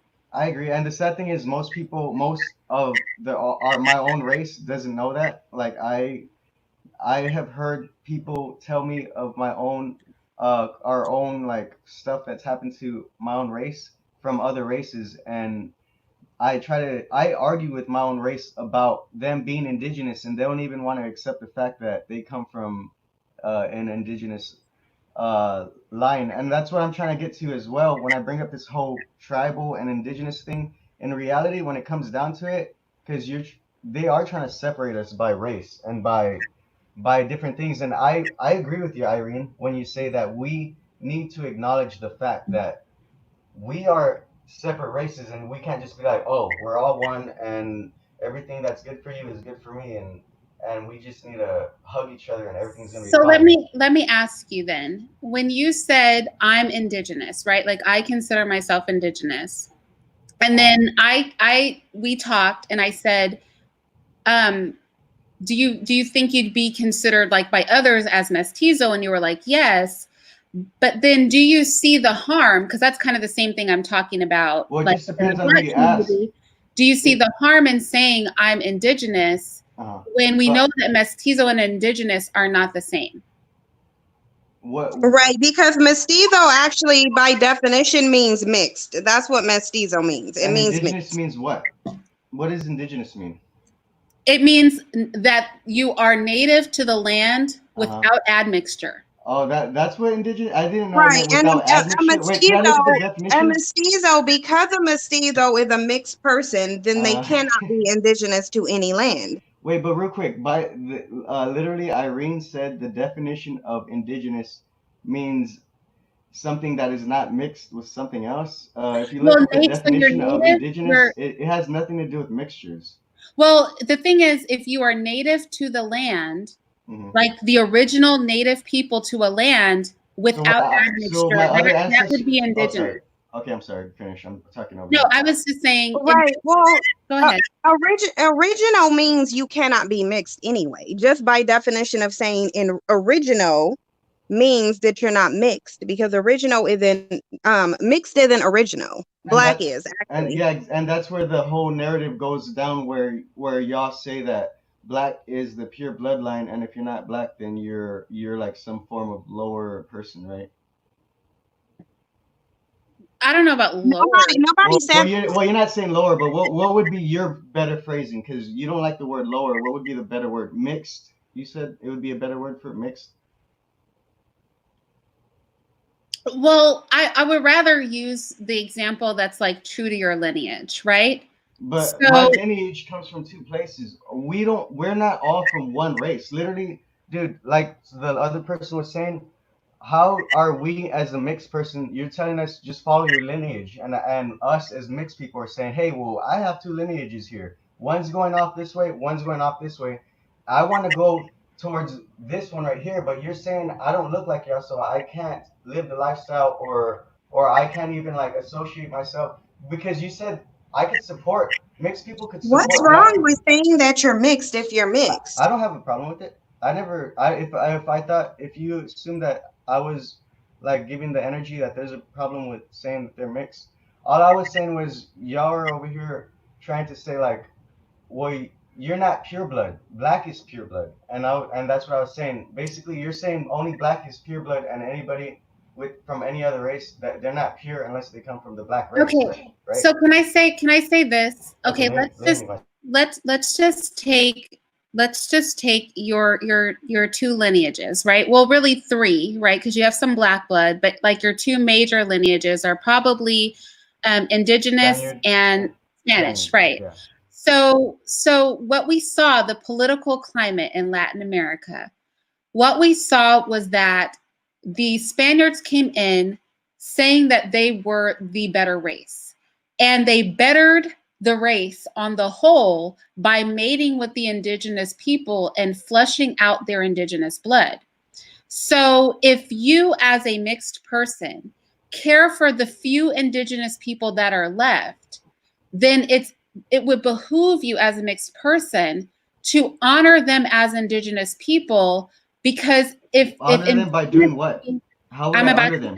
I'm Okay. about to say, because if indigenous can be anything, then the few actual indigenous people that are left will be crushed out. And there are so few of them left, right? There's so few of them left that I if disagree. the mixed people I think don't, every Mexican is indigenous, but you keep right, on but I'm sure that the but indigenous you're people to the land disagree with you, right? true, exactly. Yeah, people it all depends on your mentality. If you want to think like a murderer, you're going to be a murderer. If you want to think like someone who wants to help somebody, that's what you're going to be. But you're focusing so much on I agree, dude. Murderers like a murderer or a psychopath that is partly in your DNA. Like most psychopaths, if you look in their DNA, I'm pretty sure it's part of the DNA. And I think you said it before. How many mass murders do you see that are like Right, black guys or but Mexicans? we're not talking about personality traits, right? Oh, We're talking about honoring people who existed on that continent prior to the Spanish coming there, right? Prior to white Europeans coming there, and then killing, raping, and breeding out the native people. And the few native people that are left, but you don't right? The consider few I native consider people, the myself a same native, thing but that happened in Australia is the same thing that happened in Latin America. The few native people that are left, it's not about mindset. It's 100% about the fact that their bloodlines are original to the continent. And I think that's the same thing I was saying went on in Australia, right? You had yeah. Europeans come into Australia, rape, kill, pillage the native people, and then you have all these mixed people who feel like we should not make it a I can't even say it. We should Delineation. not delineate between those people who are still alive, of that group of people who are raped and pillaged and had their land taken, and the offspring of the European and those people. And the same thing in the United States, right? We have the theft of bodies, the rape and pillage of people, and then we're in a conversation. And I think that's what I was talking about mixed people, is that it does not honor right? Your indigenous blood, your Black blood, What does your not honor? native blood. It doesn't honor that blood to think that making that difference is a good thing. Wait, What wait. it does is it Can you finishes the work of the colonizer. You said making what difference? Can you be more specific? I don't know what you're referring to. So, for example, recognizing that being mestizo is very different than being indigenous, and that the indigenous groups ought to be protected in their own right as indigenous. Being mixed is very different from being Black, and that the Black community needs to be protected as Black people in their own right. Being Aboriginal is different than having European blood, and that the Aboriginal people that are native need to be protected in their own right. And that if non-mixed people say, mixed people, you are different than us, that should not be offensive. You guys should recognize that the work that was done by the European colonizer will be finished by mixed people if you guys don't recognize that there is a difference. Yeah, their goal was to wipe out cultures and other races of people. So if mixed people don't recognize that, then you are helping the European do their work. Irene, right? I agree with you what you're saying. I am not saying that mixed people are the same thing as Black people. I never said that. That never came out of my mouth. All I was saying was, as a mixed person, I feel like we should have the choice to align with who we want without people. I'm not trying to say, yeah, I'm Black. I never said, hey, I'm a Mexican and I'm Black. I'm saying I'm indigenous. I'm Mexican, but past that, I'm indigenous, and we all are indigenous. And if you are in the right state of mind, I don't mind helping you. That is all I'm trying to say here. And there is a divide. There's a divide because I can't even say that because you have all these already things, these arguments and these ideas that you have been argued with. You're over here saying I'm saying stuff I never even said. I didn't say Mexicans or Blacks are the same thing. I never said that. No, I was giving many examples. I said indigenous. I know, that's what I'm saying. You I said indigenous and mestizo, because at the end of the day, whether you're indigenous and mestizo or Aboriginal. But real quick, I want to say something. Black people, in your own opinion, in your own eyes, Black people aren't indigenous, right? Yes or no? Black people are they indigenous? Well, my ancestors are not indigenous to the United States. I didn't ask you if they're indigenous to the United States. I asked you, are they indigenous?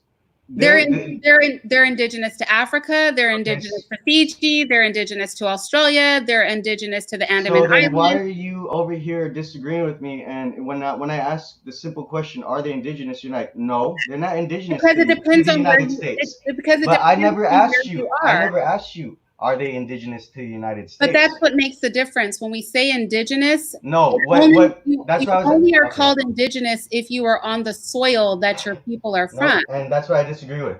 I think what determines somebody, if someone's indigenous, is their lifestyle. If you want to claim you're indigenous and you're living like a fucking European person, if you're living like a high-tech person, yeah, you might have indigenous blood inside of you, but it goes further than that. But you're just saying everything's about the physical, right? You don't believe in the spiritual. You don't think that things can manifest from nothing. I think like what I said earlier, which is that you don't believe in God. We can have ideologies. We can have ideologies. Yeah, but what is the facts? This is something I really had to learn coming from California and from the hate, right?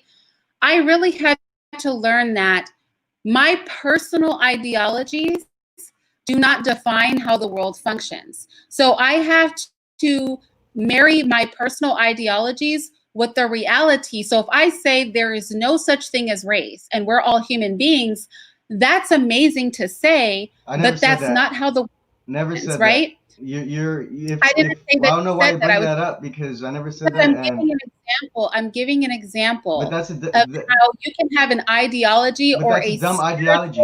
Spiritual.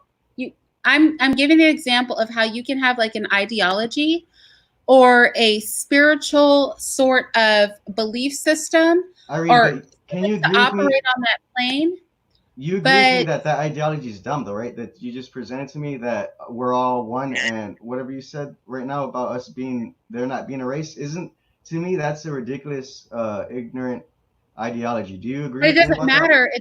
But it Why are doesn't you bringing matter it up, because though? that's definitely because I was giving an example. You said, "Do you believe in spiritual things and Uh things huh. like that?" Yeah. And I was saying this is a perfect example of that. And even if a person were to believe that, that's not how the world operates. So my beliefs, right, are not relevant to how billions of people choose to move about the world. I agree, but the way you believe right now is literally it's it the way you're thinking right now, your belief system is controlling how you're viewing reality right now. Like the only reason you're saying all these things to me is because you believe them. Well, I definitely believe that there is a relevancy to mixed people understanding that it is not divisionary in a negative way for delineations to be made between them and I the agree. different populations they're admixed from. I definitely do believe that. I agree. Yeah, that's why I said tribes are not bad. Tribes aren't racist. I literally said in the beginning when I got in here, literally people will gather together. And I was, this is just me assuming based on their DNA because and their mindset, it's just easier to live with people that you vibe with, like mentally and physically. We have certain DNA, dude, that we need to eat certain things, and if we eat the wrong things, it's gonna get us sick, and that's not the same for everybody. I keep on saying that. I agree with you, Irene. There needs to be we need to realize that we have separate races, and we need to just realize that. That's it. Hey, guy, I want to tell this guy hello. He just jumped on the defy there. I can't read. I'm sorry. I'm illiterate. That's okay. The definition of anarchy. Mhm. Hi, How you doing? I'm fine, thank you. Very interesting topic you got going on today. Yeah, I'm the definition of anarchy, or Snapzilla Gorilla, whatever. You know, my channel definition of anarchy. Um, so I'm gonna start with a little background, if you don't mind, on myself. Hello? Yes, go ahead. Yeah, yeah, we can hear you. Okay. So my grandmother is white, okay? And on my mother's side. But everybody else is black. All right. So my mom is half white, half black, and my pops is black. Like she chose the darkest dude she could find. Anyway, so this is my experience as a light-skinned person who's black. My grandmother used to call me little N-words every day when I pissed her off. That's my experience as a light-skinned person who has a white grandmother. All right. So I have a stepbrothers or half brothers that are black, right? Their daddy's black, their dad's dad is black, right? I got called N-words more than they did growing up. And so my grandmother, what happened was when she was younger, she went out and slummed, so they called it, out in the hood, the black areas over there in LA, right around the Crenshaw district, by the Crenshaw Mall. So her and her sister used to go slumming to try to get some black D. But she ended up getting pregnant and her sister didn't. And her father was an oil baron. Basically, he was a rich person who he owned a lot of oil futures or whatever. He was an oil baron worth millions of dollars.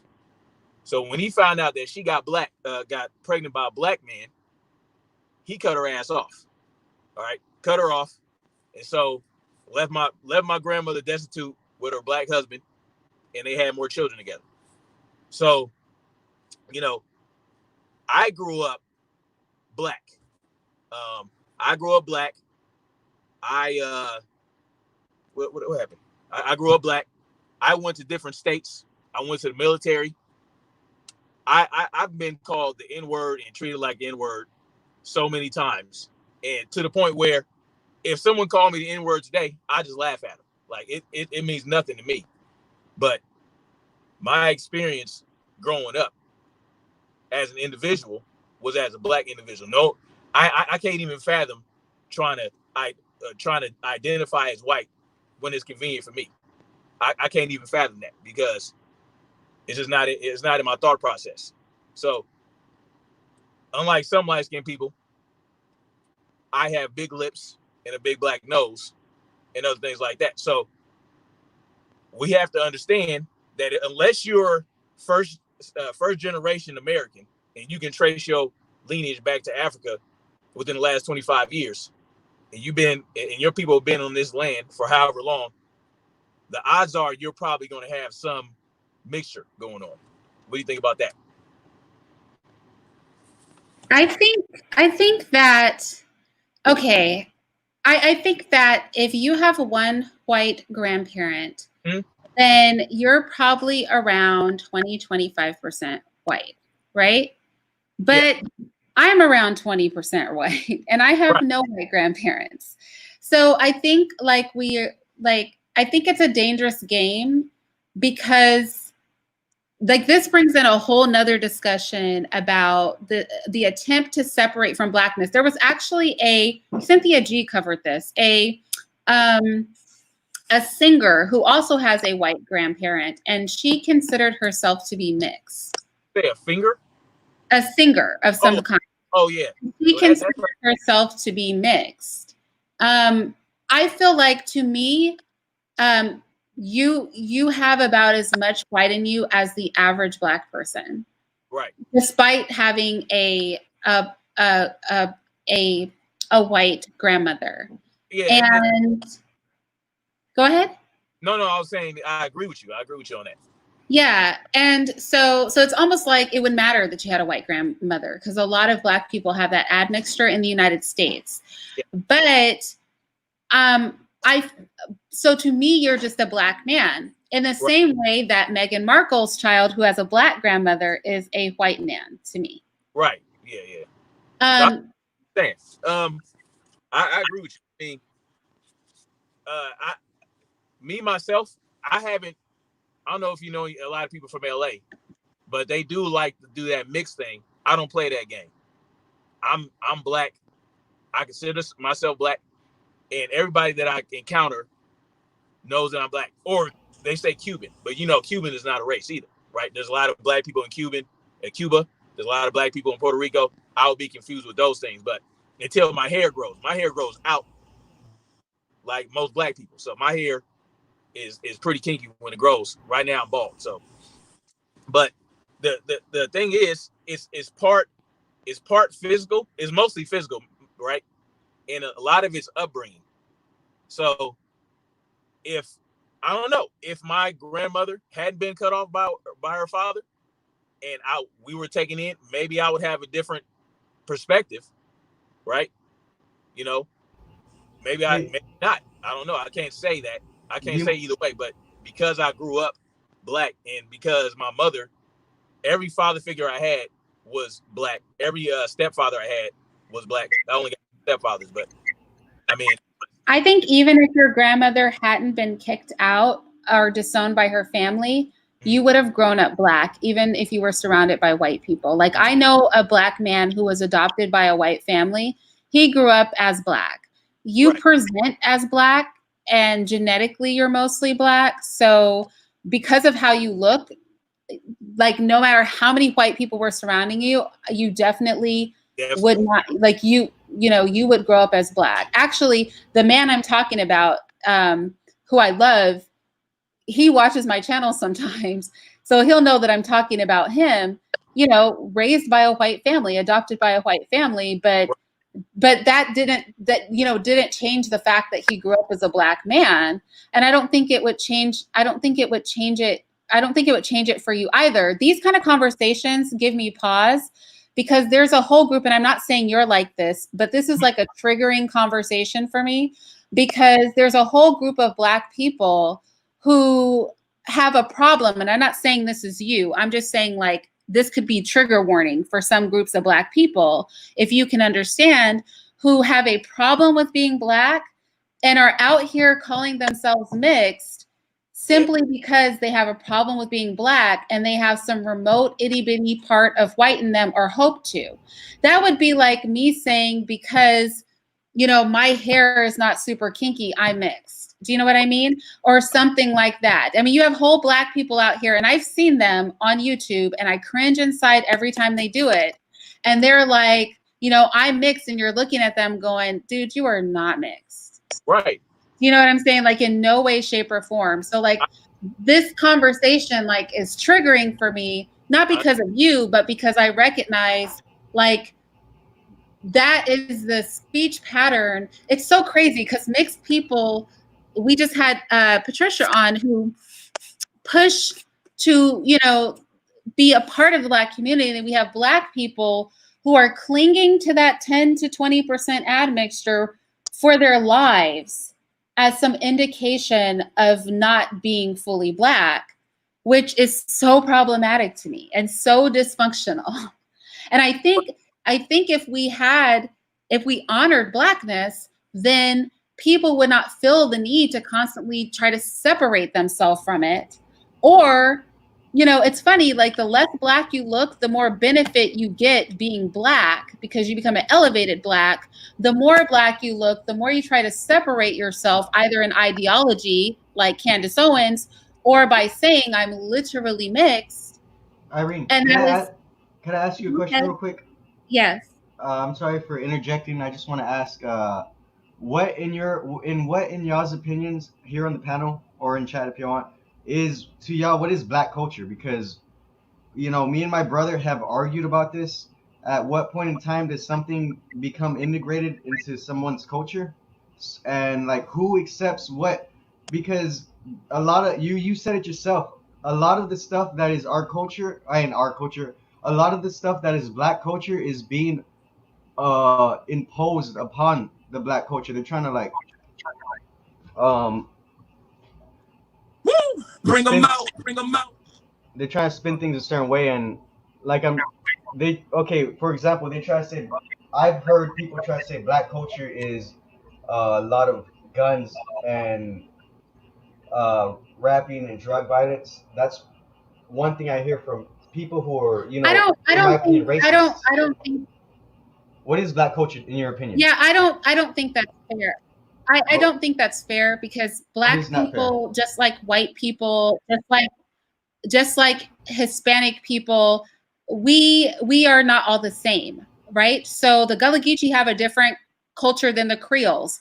The blacks that are in parts of San Francisco have a different culture than the blacks in Chicago. I The agree. blacks That's what I'm in trying to get at. America I on the agree. whole have a different culture than some African blacks. Gambians have a different culture than Ethiopians. You know, people in the Andaman Islands have a different culture than the blacks in Fiji. So Yeah, I think that's what like I'm what saying. What is that black culture, culture? but that's the thing, is there's no such thing like in the way that you're saying, because black people have many different cultures. And that's what I was saying about So being what you're indigenous. saying, But no, no, what I'm what you're saying saying is, is a, okay, go ahead, Irene, speak. I'm sorry, this I is was your going to show. say what you're saying, like the example you gave is a stereotype, right, of one type of black culture, Yeah, when there are thousands of types of black cultures. yeah, that's the The point I was trying to Haitians make. have a different culture. That's the point I was trying to make. That there's a whole bunch of different cultures, and it goes back to tribalism. Like, if you want to get more specific, we are all separated into our own tribes. We have our own music, our own language. We live in a certain region. We eat certain foods. This is all has to do with tribalism. But the culture we Right. live, wait, real quick, let me finish real quick, Irene, please. The culture we live in, which is a capitalist system, they try to stop us from going back to our indigenous, our ancestors' roots, which is tribalism. Like, it's tribes can interact with each other. You could be a white race of a tribe people and still communicate. The Native Americans, I'm just going to say this and let whoever speak. There has been a Native American prophecy saying that the four races from the four corners of the world will come together and we will reunite again because it happened in the past. And it's just a part of the changing of the seasons. Things change. There's a time for everything. And we will come back together, and it's all races. One race is not more, one color, skin color is not more superior than the other. That's where racism comes in, where you're like, oh, your skin color is that, I'm better than you because my skin color is this. That's what racism is, and we get trapped in this self-destructive cycle of trying to get rid of the thing, and then we end up becoming the thing we're trying to get rid of. Okay, I'm done. I just wanted to Okay, say that. I agree. I agree with that, but I think here's the problem, right? Because I've heard this argument made in different ways. Um, the problem is if if if I say, Wait, right? what do I agree? What are we disagreeing about right now? Because I No, I'm agree not with saying that everything we're. you're saying, It's but not. I agree with mostly If everything you you're well, saying. you have to Okay, hear me out, and then you'll see where I'm going with this.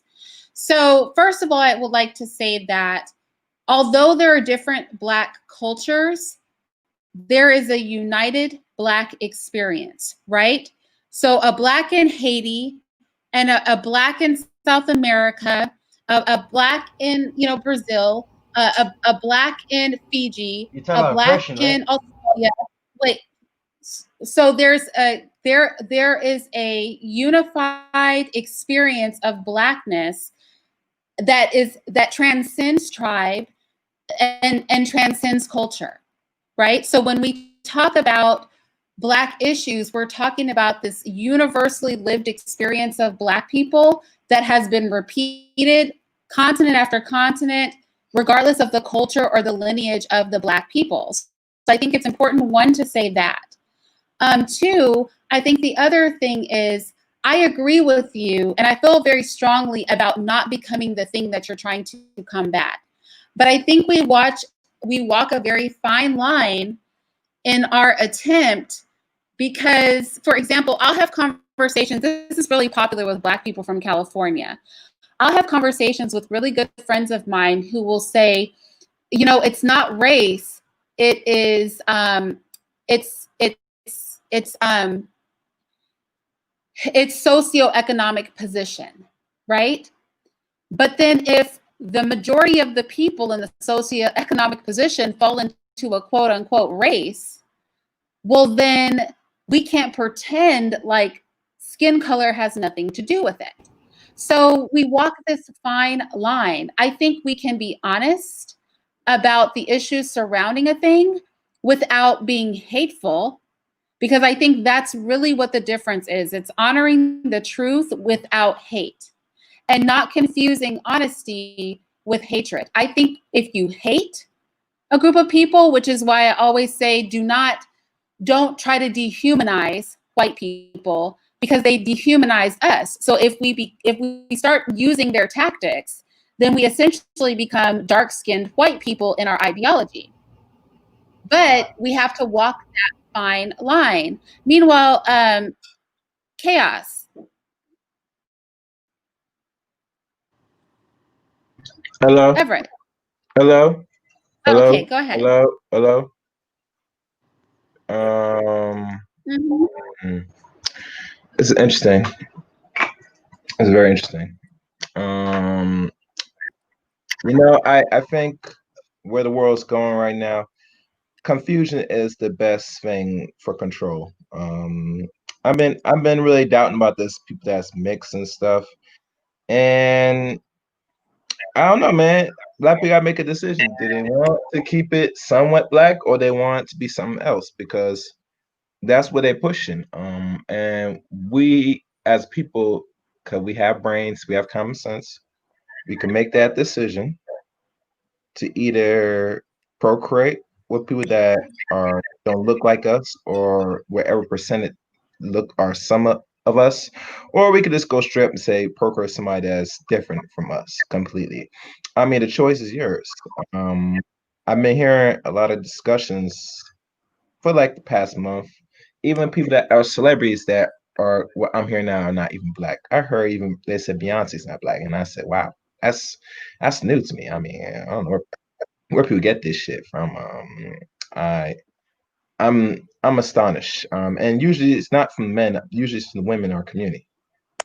So I'm not sure where the line is gonna be drawn now. I look at people what they actually do, what they're really producing at the end of the day.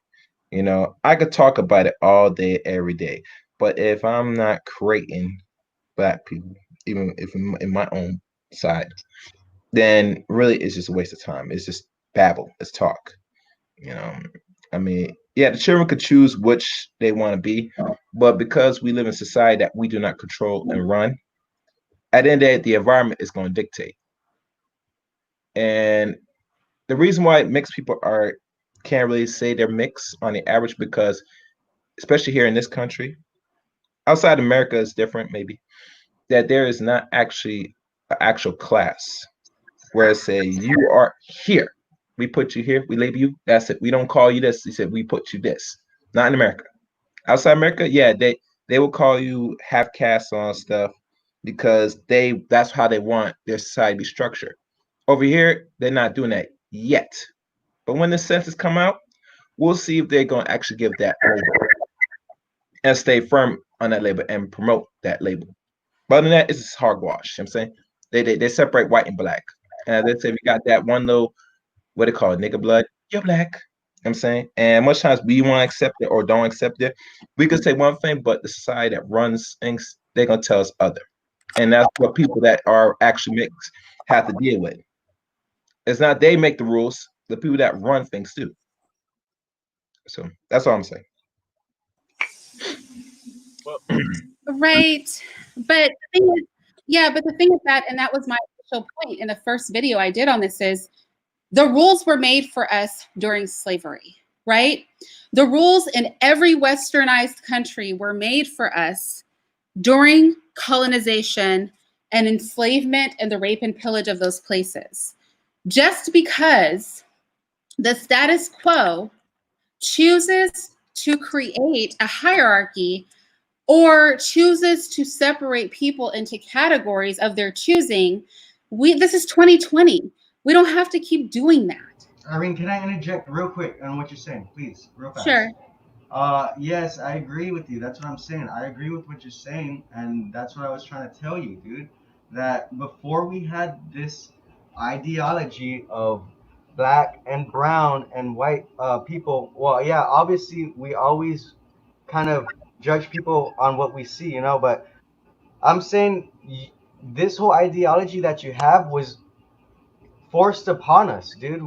You're saying you're talking about a black culture, and I'm saying, dude, originally we didn't separate ourselves by saying, oh well we did, yeah, we did separate ourselves by our genetics, but I'm saying it went deeper than that. It was tribes. I keep on trying to say it went back down to tribalism, but for some reason, I feel like that you're focusing more. You're saying like black people are more important, and I'm saying black people are indigenous to the earth, and they're indigenous, and the mentality that you're in, you're saying you're separating people based off of their race, and it's not bad. I don't know. I can't get the words out. well, I'm not saying it right. No, I'm not. I'm just saying that you can. Here's the thing: we cannot deal with. Let's be clear. There's a human safari in 2020, and there are only Black people in it, right? In all of India, it is the Blackest people who are having their arms and legs cut off because they're Black. A whole religion that says their Black skin is a curse. And so they treat those people like trash and call them untouchable because of their skin color. In Australia, the Black people live in poverty and have been annihilated throughout Tasmania and are oppressed in Australia because of their skin color. Yeah, I So agree. That's happening. I for want to help me, you. I want to so for help. That's why I'm here. I want to help and do whatever I can. I do okay, know there's systematic oppression against black people so specifically. then now, I agree. what I'm saying is that it's not that I am saying that Black people are more important or I am trying to draw lines. I'm saying if we don't discuss the fact that their skin color, that our skin color as Black people are the cause for the current situation that is uniform for Black people throughout the planet, then we're going to have a problem, right? And so it can't be seen as divisive in a negative way or exclusionary in a negative way to speak on these issues honestly by people who might be mixed simply because they feel that we're trying to elevate ourselves above them. No, we're trying to make a delineation, because without doing it, we can't have conversations about why the only human safari on earth is of Black people. We can make delineations about why, you know, in a country full that was raped and pillaged, such as Australia, the Black people are being treated badly and mixed people are literally replacing them. When you have less than 1/5 of a population of so-called Aboriginals being Black and the rest are mixed, that is a problem. We can't have a discussion about racial oppression and featureism and colorism within the Americas without acknowledging that there are Black people with a certain phenotype that are suffering from that. We can't have a discussion about how in Mexico, until recent history, they did not even count the Black people there on their census, if we don't acknowledge that the fact that their Black skin made them so unimportant that Mexico chose to not even count them for what they were. We can't have those honest discussions if we don't want to focus on the fact that these groups of people are different and the difference is their skin color. And as mixed people, you guys have to honor that if you care anything about us, because your oppression is not equal to our oppression and is not as widespread. Yeah, can I jump in real quick? All right, go for Sure. it. I understand exactly what she's saying. What she's saying is she's not saying that mixed people are inferior to fully Black people. Our level of oppression, there's a huge disparity, right? So let's say everybody's oppressed. You have the elite class and you have the proletariat, right? The elites are always going to oppress the proletariat because that's just how it works. As long as there's elites, right? But within the proletariats, there are different. Can you define what proletarian is? I don't know what that is. Can I finish? I don't know what proletarian is. A proletariat is like the working class, Okay, or below the poverty line, or a little bit above the poverty line. If you're not in the 1%, then you're a proletariat. So there are different levels to proletariats. So the Black people, right, are going to be more oppressed than, let's say, podunk white folks, right?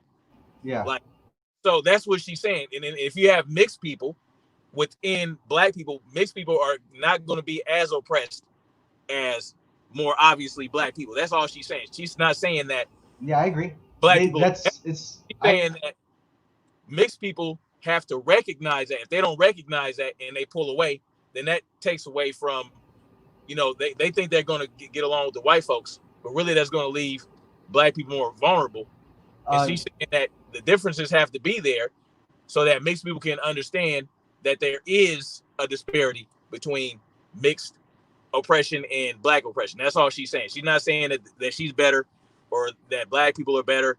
All she's saying is that she just wants people to recognize that, mixed folks to recognize that, you know, to honor and respect the fact that we're probably going to be a little bit more. Look at India. In India, there's a lot of Black people in India, right? But what do you see? You see the lighter skinned Indians and all the other stuff. So that's basically what she's saying. She's not saying that. Can I also say this? Somebody said there's not a fully Black person, and that's absolutely not true. There are people who are fully white genetically and fully Black genetically. Like, that's still a thing, right? And now it's not common here in America. But before anybody else talks, my eldest actually brought up a really good point, and I want him to speak on it, especially because the mind says he kind of understands what you're saying, but he's about to present something that nobody else has presented thus far. And I just want everybody to hear this.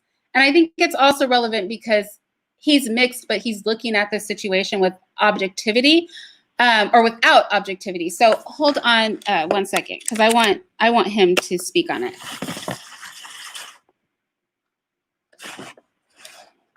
So the reason I started thinking about this is mainly when we were talking about like different mixtures of people in Mexico, but this happened this took place in a lot of different places around the world, not even just between like whites and blacks, but with other cultures. And it's mainly like, for example, in Mexico and a lot of Central and South America, when the Spanish and the Portuguese came, they made it a point to mix with the native people and to eradicate their religions and such, and to make Catholicism the only religion that was being practiced. And doing this was a very smart thing on their part and very important to create a stable country, because what you have now, for example, in Mexico, most of the population, they're mestizo, they're all mixed, they follow the same, they have a very similar culture, and there's not as much social strife amongst them. While there still exists, it's more relegated to the outskirts of their country, because in Mexico, for those of you who don't know, it's separated into states, because it's the United States and Mexico. And in the more central areas of Mexico, you have that's where most of the people we think of in Mexican are, the mestizos, the ones with like their light brown skin.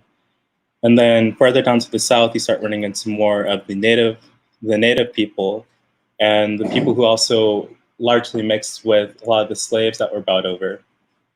And they are much darker skinned. They don't speak Spanish a lot of the time. And those people, if you talk to a lot of like Mexicans who are from Mexico and here in the States, they wouldn't have encountered a lot of these people because they largely stay in their own areas. They're some of the poorest people in the country. And a lot of people don't really know much about them, except for that they're living out in sort of like what's like the boonies of that country. But to get back on track, because I'm going off on a tangent here, is that for a stable country, there needs to be homogeneity amongst the people. And the English didn't do this when they came into the United States. They were more on, they want to keep their race pure. And it created a sort of divide amongst it created a huge divide amongst the whites and blacks, as you had two very distinct cultures. As opposed to in Central America, where now the case is the majority of the people in the countries that did allow this sort of mixing, they have a very similar culture with each other, and they don't run into as many of these racial issues. And when it is an issue, we're talking about a very small percentage of the population that in many areas is less than 1%. And to go into like something that's different, for example, in like Argentina, where very little mixing was brought up, they have a huge issue when it comes to differences between the people who came off the Spaniards. They're still pretty much white there because they had very little mixing going on, and then the natives and the small amount of blacks that are also there, because they're still very distinct. They don't speak the same language a lot of the time, and then even if they do, they look very different, and it creates this sort of cultural divide amongst the people that's very difficult to overcome, because it's like there have been psychological studies brought up about this, and typically people are going to want to associate with people who look like them, and you associate people who look like you mainly because you're going to have this assumed idea that they're going to share the same experiences that you had. You're going to have a similar culture. And if you do what the Spanish did and have everybody mixed together, not to say like necessarily like they went about it in a lot of different ways, where they were raping a lot of people. They did marry into different cultures, and then they would outright just like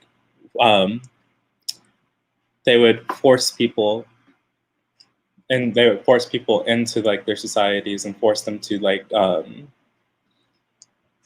mix with them. And not to say that's necessarily good, but it was an important thing to do to make a stable sort of culture of people. Because now what you have the case is like when it comes to like specifically in like Mexico, most of the people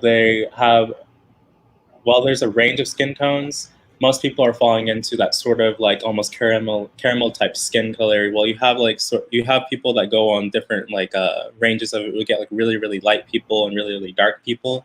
Majority of them are going to be looking the same. And you don't run into as much of an issue where they're worried about the color of their skin per se, as we would here with the Black community in the United States, where the lighter your skin, it's always going to be better, and the darker you are, you're more likely to be the target of sort of like Oppression. yes. Hey, do you have an internet name?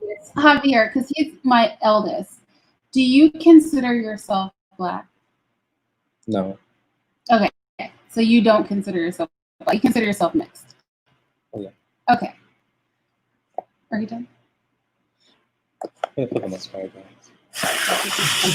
Say.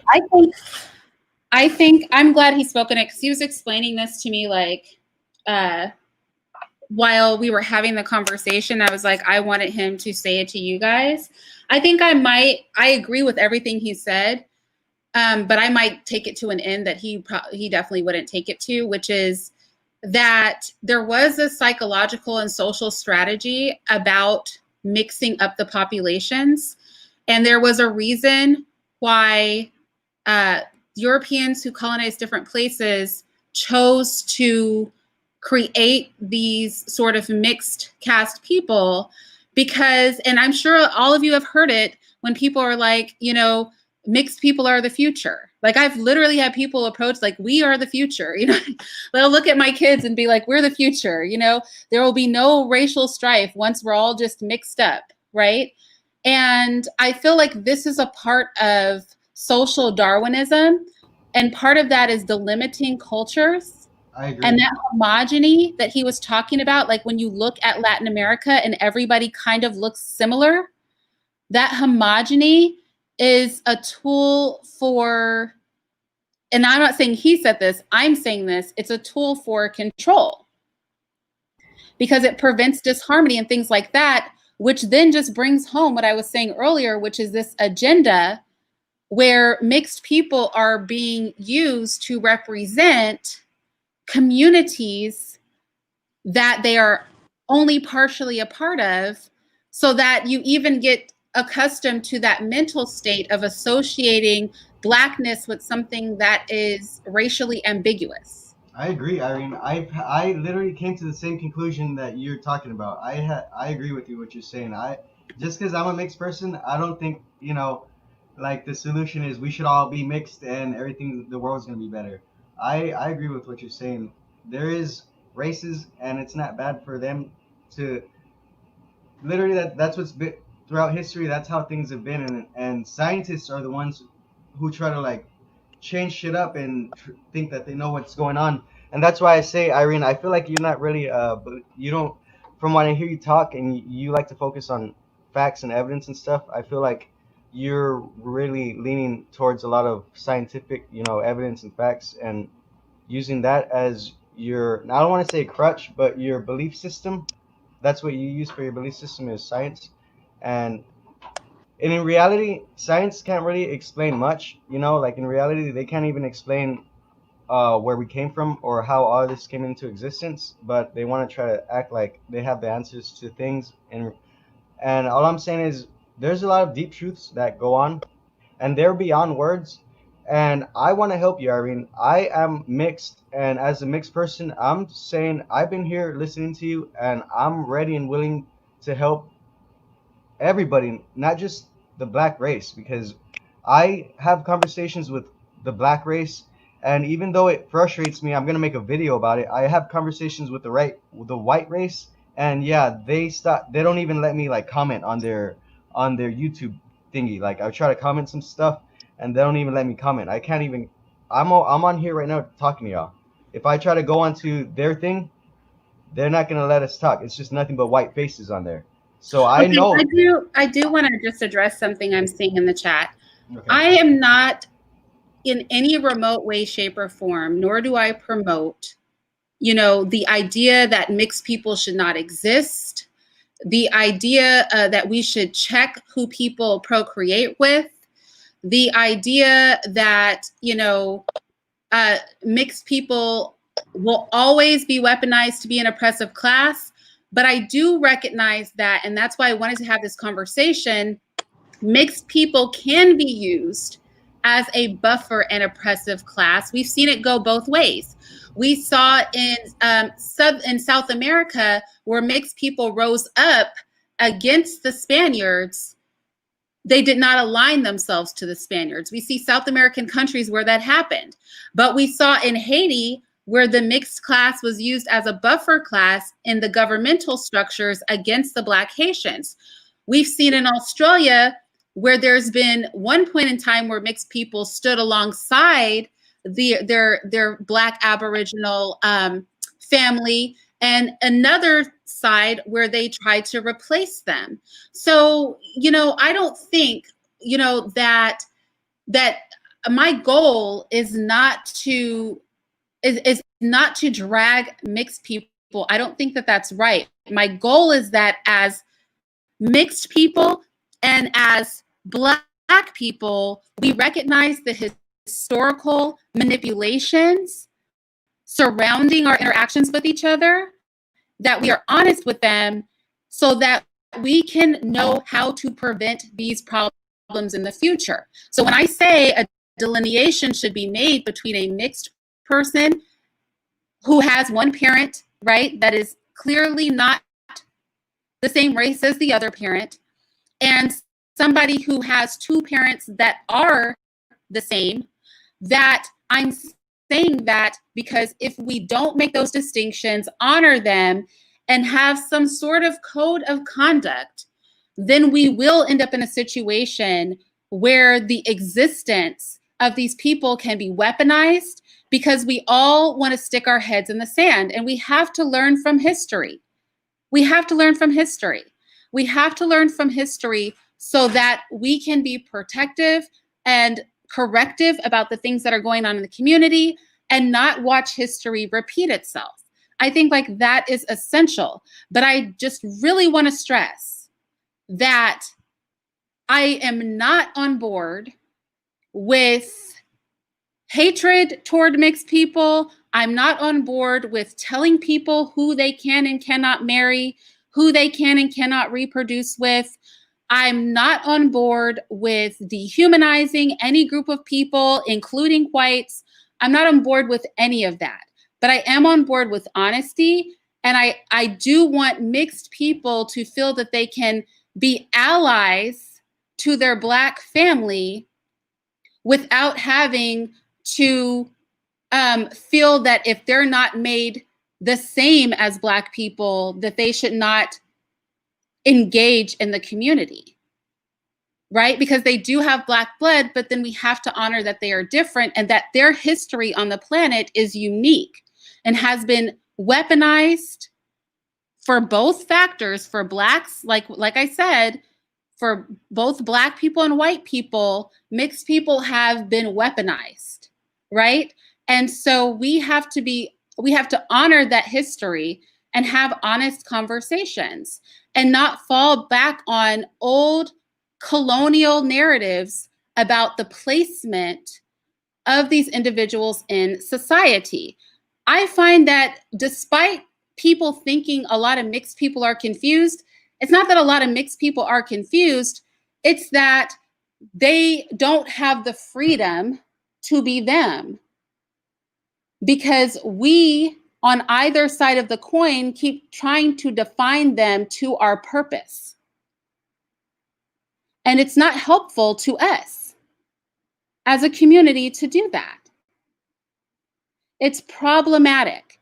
And I only say this in the spirit of not seeing what happened in Australia, not seeing what happened with the Native Americans, not seeing what happened in South America happen in America. And this all started with this conversation about Bubba Wallace, right? Bubba Wallace, with that fake news situation, being paraded around.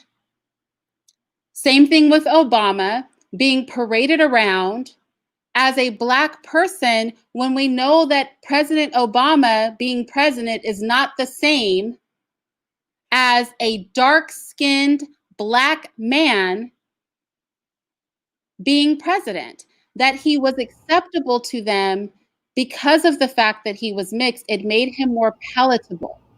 and his ideologies as well. He could be as dark as he want, but if he's still submitting to the ideologies they have, it doesn't really matter what skin color you are, right? In reality, if you're willing to kill millions of people, you're still a bad guy. Right. I mean, if you are willing to acquiesce to your ideologies, that matters as well. We know, with the whole abortion thing, that Margaret Sanger, her thing was they won't listen to a white doctor. We'll train the black doctors, and then they'll go into the community because black people trust another black face. Same thing with Candace Owens, a black face that's been weaponized against black people, right? And in the same quote, we've used light faces to get what we wanted. Martin Luther King did it, right? We know that many people like Du Bois and people who spearheaded and were widely accepted by white society were mixed race or lighter skinned. Rosa Parks, all of those things. We know that even on the black side, we've manipulated to get what we felt we wanted by using people who are visually more acceptable. We've done it on both sides. We've attempted to make cons of mixed people on both sides. Yeah, but I don't feel like People to say that they are black because it allows us then to utilize them to our purposes. Some like Patricia was saying earlier, well, if you don't call some mixed people black, some mixed people won't ally themselves with you. So we've been kind of forcing allied relationships by co-signing the narrative that because we don't think they'll partner with us either, otherwise. Yeah, it's not good to do do let me say something about that, about allies and partnership. It's a choice at the end of it. And like I said, I know black people need every help they can get to accomplish certain things, but not everybody can be your friend and everybody you want to align with, period. But like I said, because how we are trained and conditioned psychologically, we don't see or having respect the value of ourselves. So we're going to take who's going to get us where we need to be in a better so-called position in a controlled society that we don't run. And I'm at a point where, it's good, it sounds good, but it's going to come to a point, if we really want to get to where we are, we're going to have to really remove all that type of thinking and say, we all we got. Now, in regards to people that are mixed, I mean, like I said, for most of us as black today, we don't have an actual screening process to say, how can we weed out the ones that's not really down with what we want to accomplish as us as people globally or here in America. And that's where the line's drawn. Because we look at history, Irene, and everybody knows the Black Panther Party, yeah, there was black people, men and women, but they had other people in there. And you see how far that movement gone. Because like I said, back to the mindset. If we're going to be serious here, we want for our best interest. And for those that's not going to get down to our program, we have things in place to weed you out to know who's here and who's not. We as people, we really don't have really made that actual system or determination to really do that. So when we have these conversations with average people rather than mix or people that are full black, that's where the line's drawn. Right, but we're not really serious about really say, okay, we want to be, let's say, separate from everybody else. Okay, good. That's cool. But what process are you going to take to do that? You know what I'm saying? There's ways to know who's who and who's not. Even the conversation we have, it's easy to eliminate just who's who and how far they're going to take it.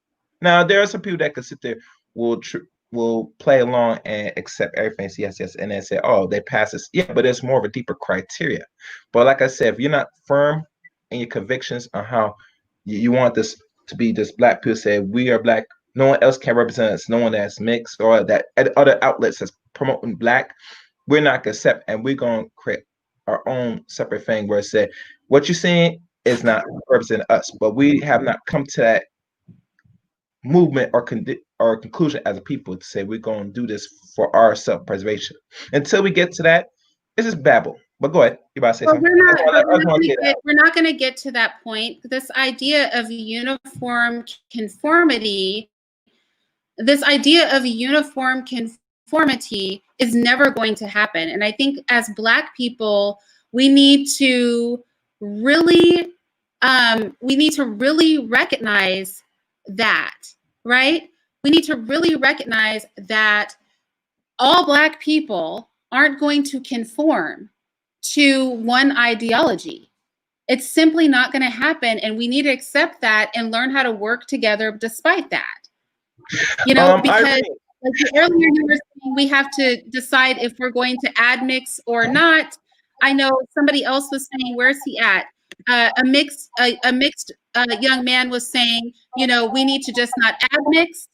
My thing is that people are going to admix. People are already admixed.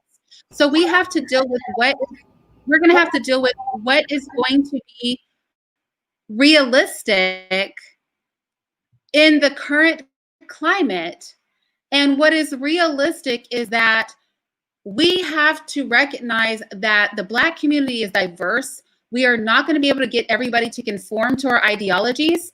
The best we can hope to do is educate each other and make sure that when we move with a purpose, despite our individual decisions, that we would hope the majority of Black people would move in a way that benefits us collectively, whatever your choices for your private life. But outside of that, we're not going to get uniform conformity. And if we can't accomplish anything until we have uniform conformity, then we'll never accomplish anything. And I guarantee you there are many historical examples of people of different cultures and different ideologies being able to function if they just agree on some base points of their unified progression versus expecting no progress to be made without uniform conformity. Like that's problematic. Meanwhile, y'all, I do want to say this. Go ahead. Sorry. Go ahead. Somebody called another conversation because somebody called me a feminist yesterday, and so I really want to have that conversation too. So either later today or tomorrow. Yeah, somebody literally called. So I went over to Art Neustral's Irene. Okay. What? Go finish your saying. I was about to tell. No, I was gonna say this. Anybody that's go ahead.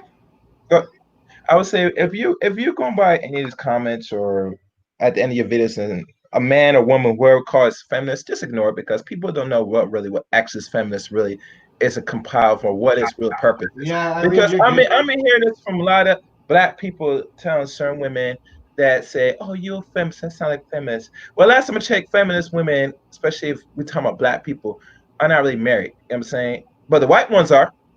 So I'm not sure why people are still confused in their feminists. I'm gonna tell Black women this. Hear me good. When you practice feminism in this country, it's only to make you die lonely and single. But when other groups push on you, you look at them, they're not doing the same thing like you're doing. So that's a trick bag in itself. So stop using that stupid ass term. It was only proposed for a purpose in a certain box. Go ahead. This is why I got called. This is why I got called a feminist.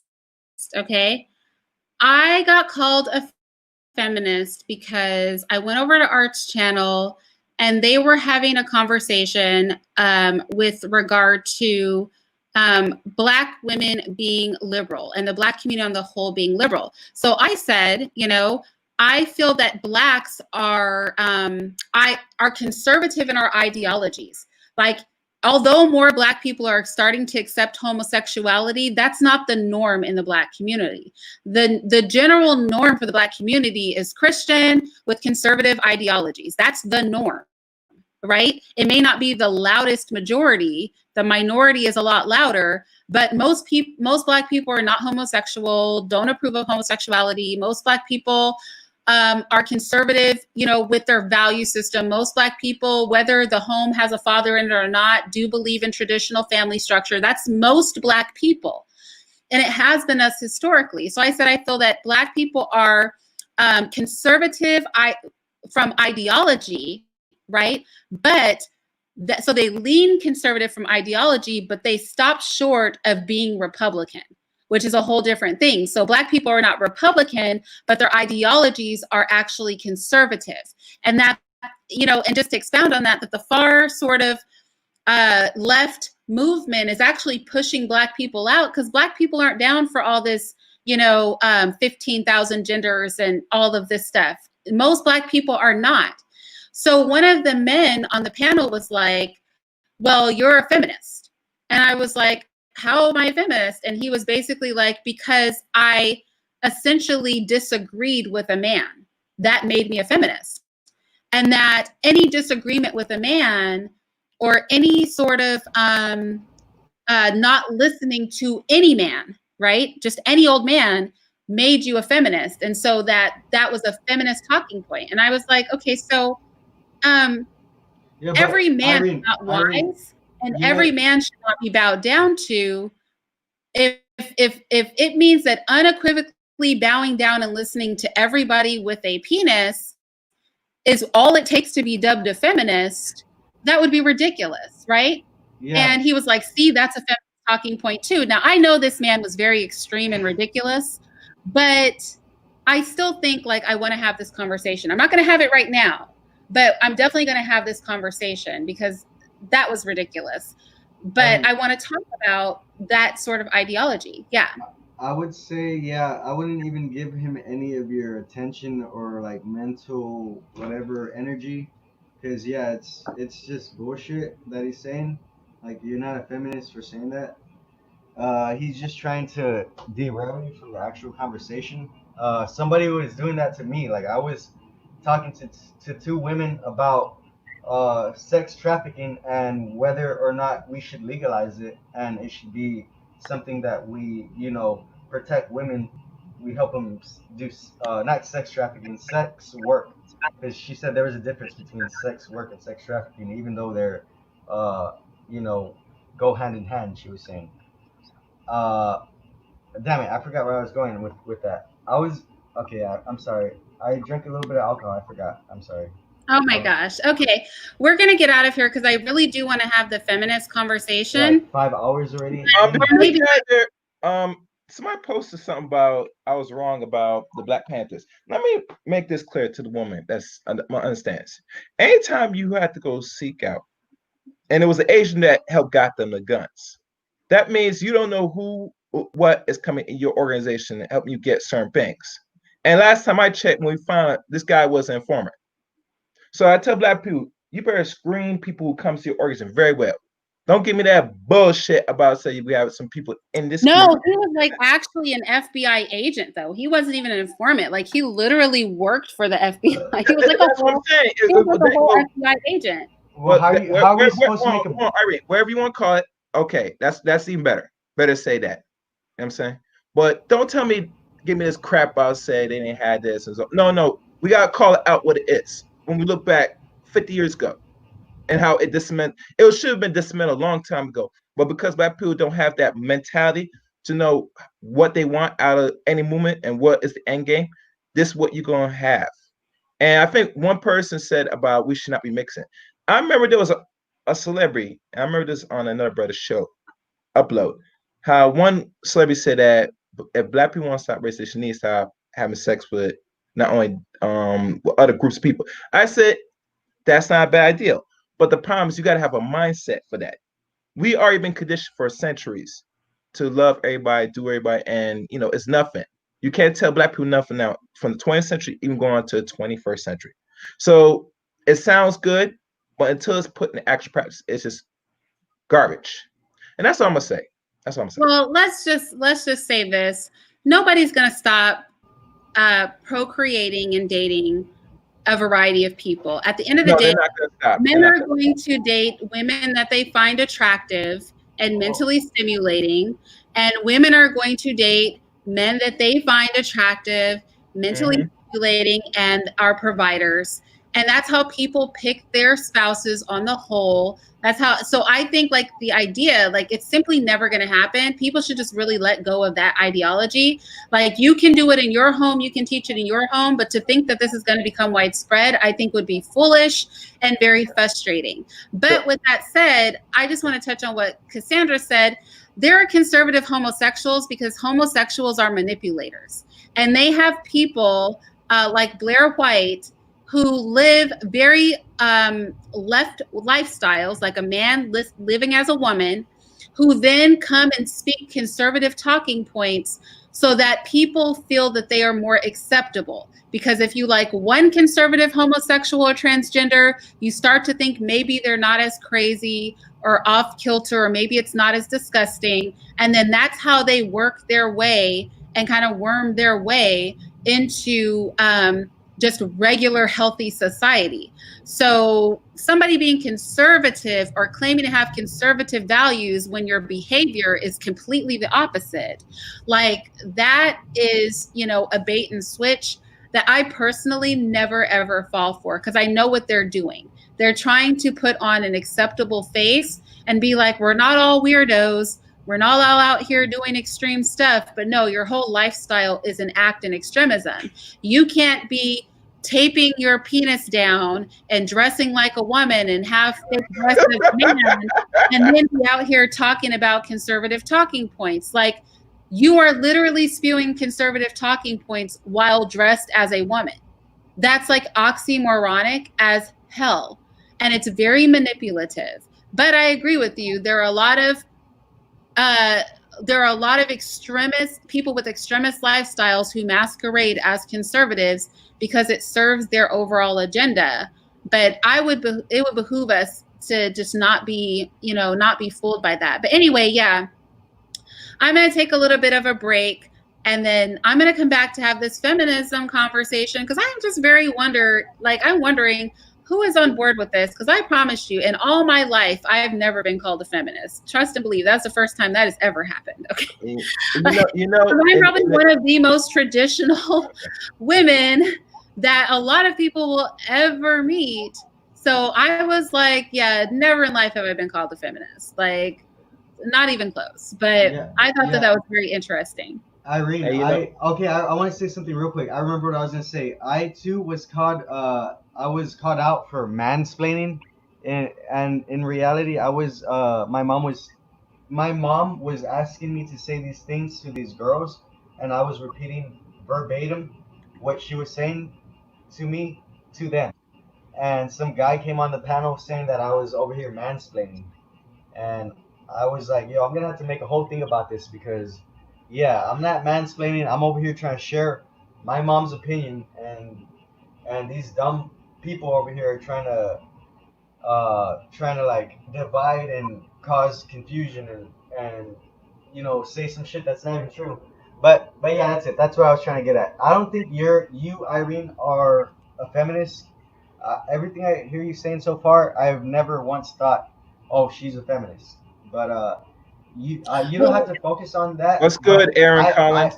I understand that you want to address that, because I too, like I said, there were some white people that I was trying to get on their panel, and they were straight up blocking and ignoring everything I was saying. So I'm definitely going to address some issues with Mexicans and blacks trying to say that white people don't have no place in saying what's going on with us, because like I said before, we're all indigenous.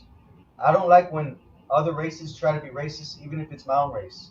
And it doesn't matter if you're white, black, or whatever. So I'm calling out, in this video I'm making, I'm calling out the white people. I'm calling out uh, all the races that were talking shit about me. It doesn't matter what race you are. If you're saying some shit about me that's not true, I'm gonna call it out. But Irene, you were good. I don't think you were being racist. Everything you said, I agree with. And I'm a mixed person. Whatever I can do to support the black community, I'm ready and willing to do it. That's all I got. Well, I appreciate you joining us. Meanwhile, okay, so I'm curious. You said I'd say you're a feminist, but not this third way feminism, which is nothing more than misandry in disguise. Okay, so with my midwife, we had a conversation about feminists. Back for that conversation. I'm gonna take like a short break just to like stretch my legs and stuff. But I hope you come in from charge. Do you know what I mean? I would say being able to have designated places to breastfeed or pump your milk so that no woman has to go into a bathroom to do something like that. Like, I would be thinking of pragmatic stuff that applies to women because we're different. But I'm certainly like, so I'm pro-woman, but I certainly am not a feminist in the way that they were indicating. And I thought it was interesting that they were saying my talking points were feminist. And I also thought it was kind of ridiculous because nobody would tell, okay, I don't want to get into it, but my point is, like, nobody would tell their daughter that if the wino on the street tells them to do something, that they ought to do it because it's a man. Like, what they were saying was just ridiculous, because in the real world, nobody could actually live like that and be safe. Do you know what I mean? If just like anybody with a penis, like, you could not question what they were going to say. And I was saying there's a difference between oppression and conservative values. And they were like, that's a feminist talking point too. And I was just like, no, that's a sensible talking point. I would never tell my daughter that everybody with a penis is somebody that she should listen to, because everybody with a penis is not a good person, right? You don't know, like, everybody with a penis is not living the best life. I'm not going to tell, like, if some crackhead on the street, just because he's a man, gives you an instruction, that you just follow that instruction because it's a man. Like, that's a literally ridiculous ideology. And I'm nowhere near feminist to say that. But then I also wanted to turn it around when we talk about it in a little bit and point out things like, if I'm very traditional, and my level of how traditional I am is actually a problem for men who think that they are traditional too.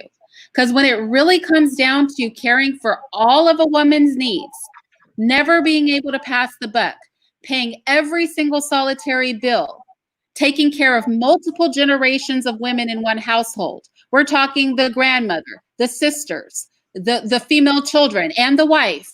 Most men don't actually understand what traditional is. And so Not in this generation. they claim that they're traditional, but they're not ready for that life. So I also want to talk about the men's role in traditional relationships, because I know I'm very traditional, and I know for a fact very few men could take on an actual traditional male role. They wouldn't even want to do it because it's so much responsibility and work, and it requires so much financing.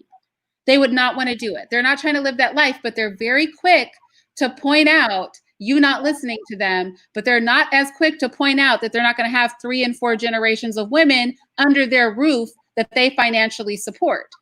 You know, And, so don't forget also, someone want to have more than one wife, and say, that's even greater responsibility. And if you can't manage one wife and the children have, how are you gonna manage more?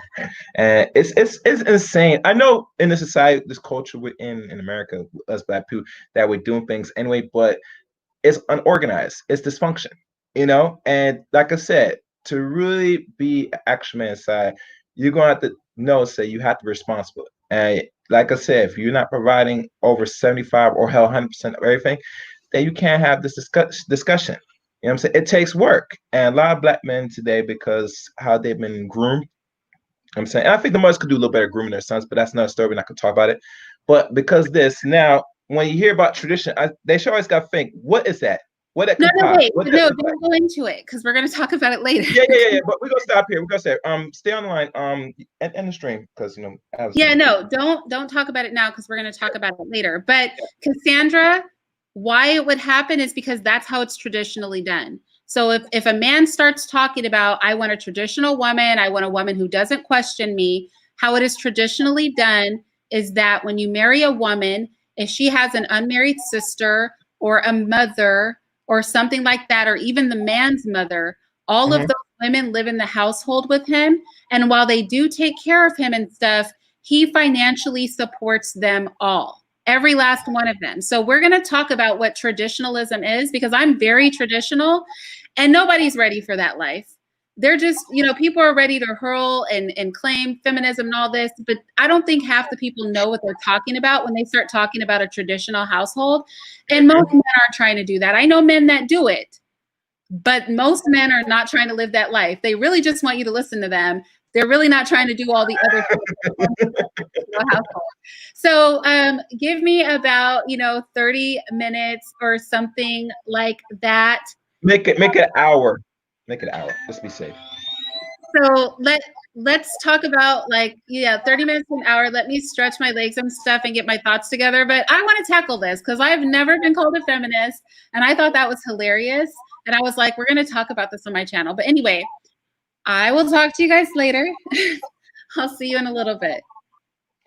Take care now.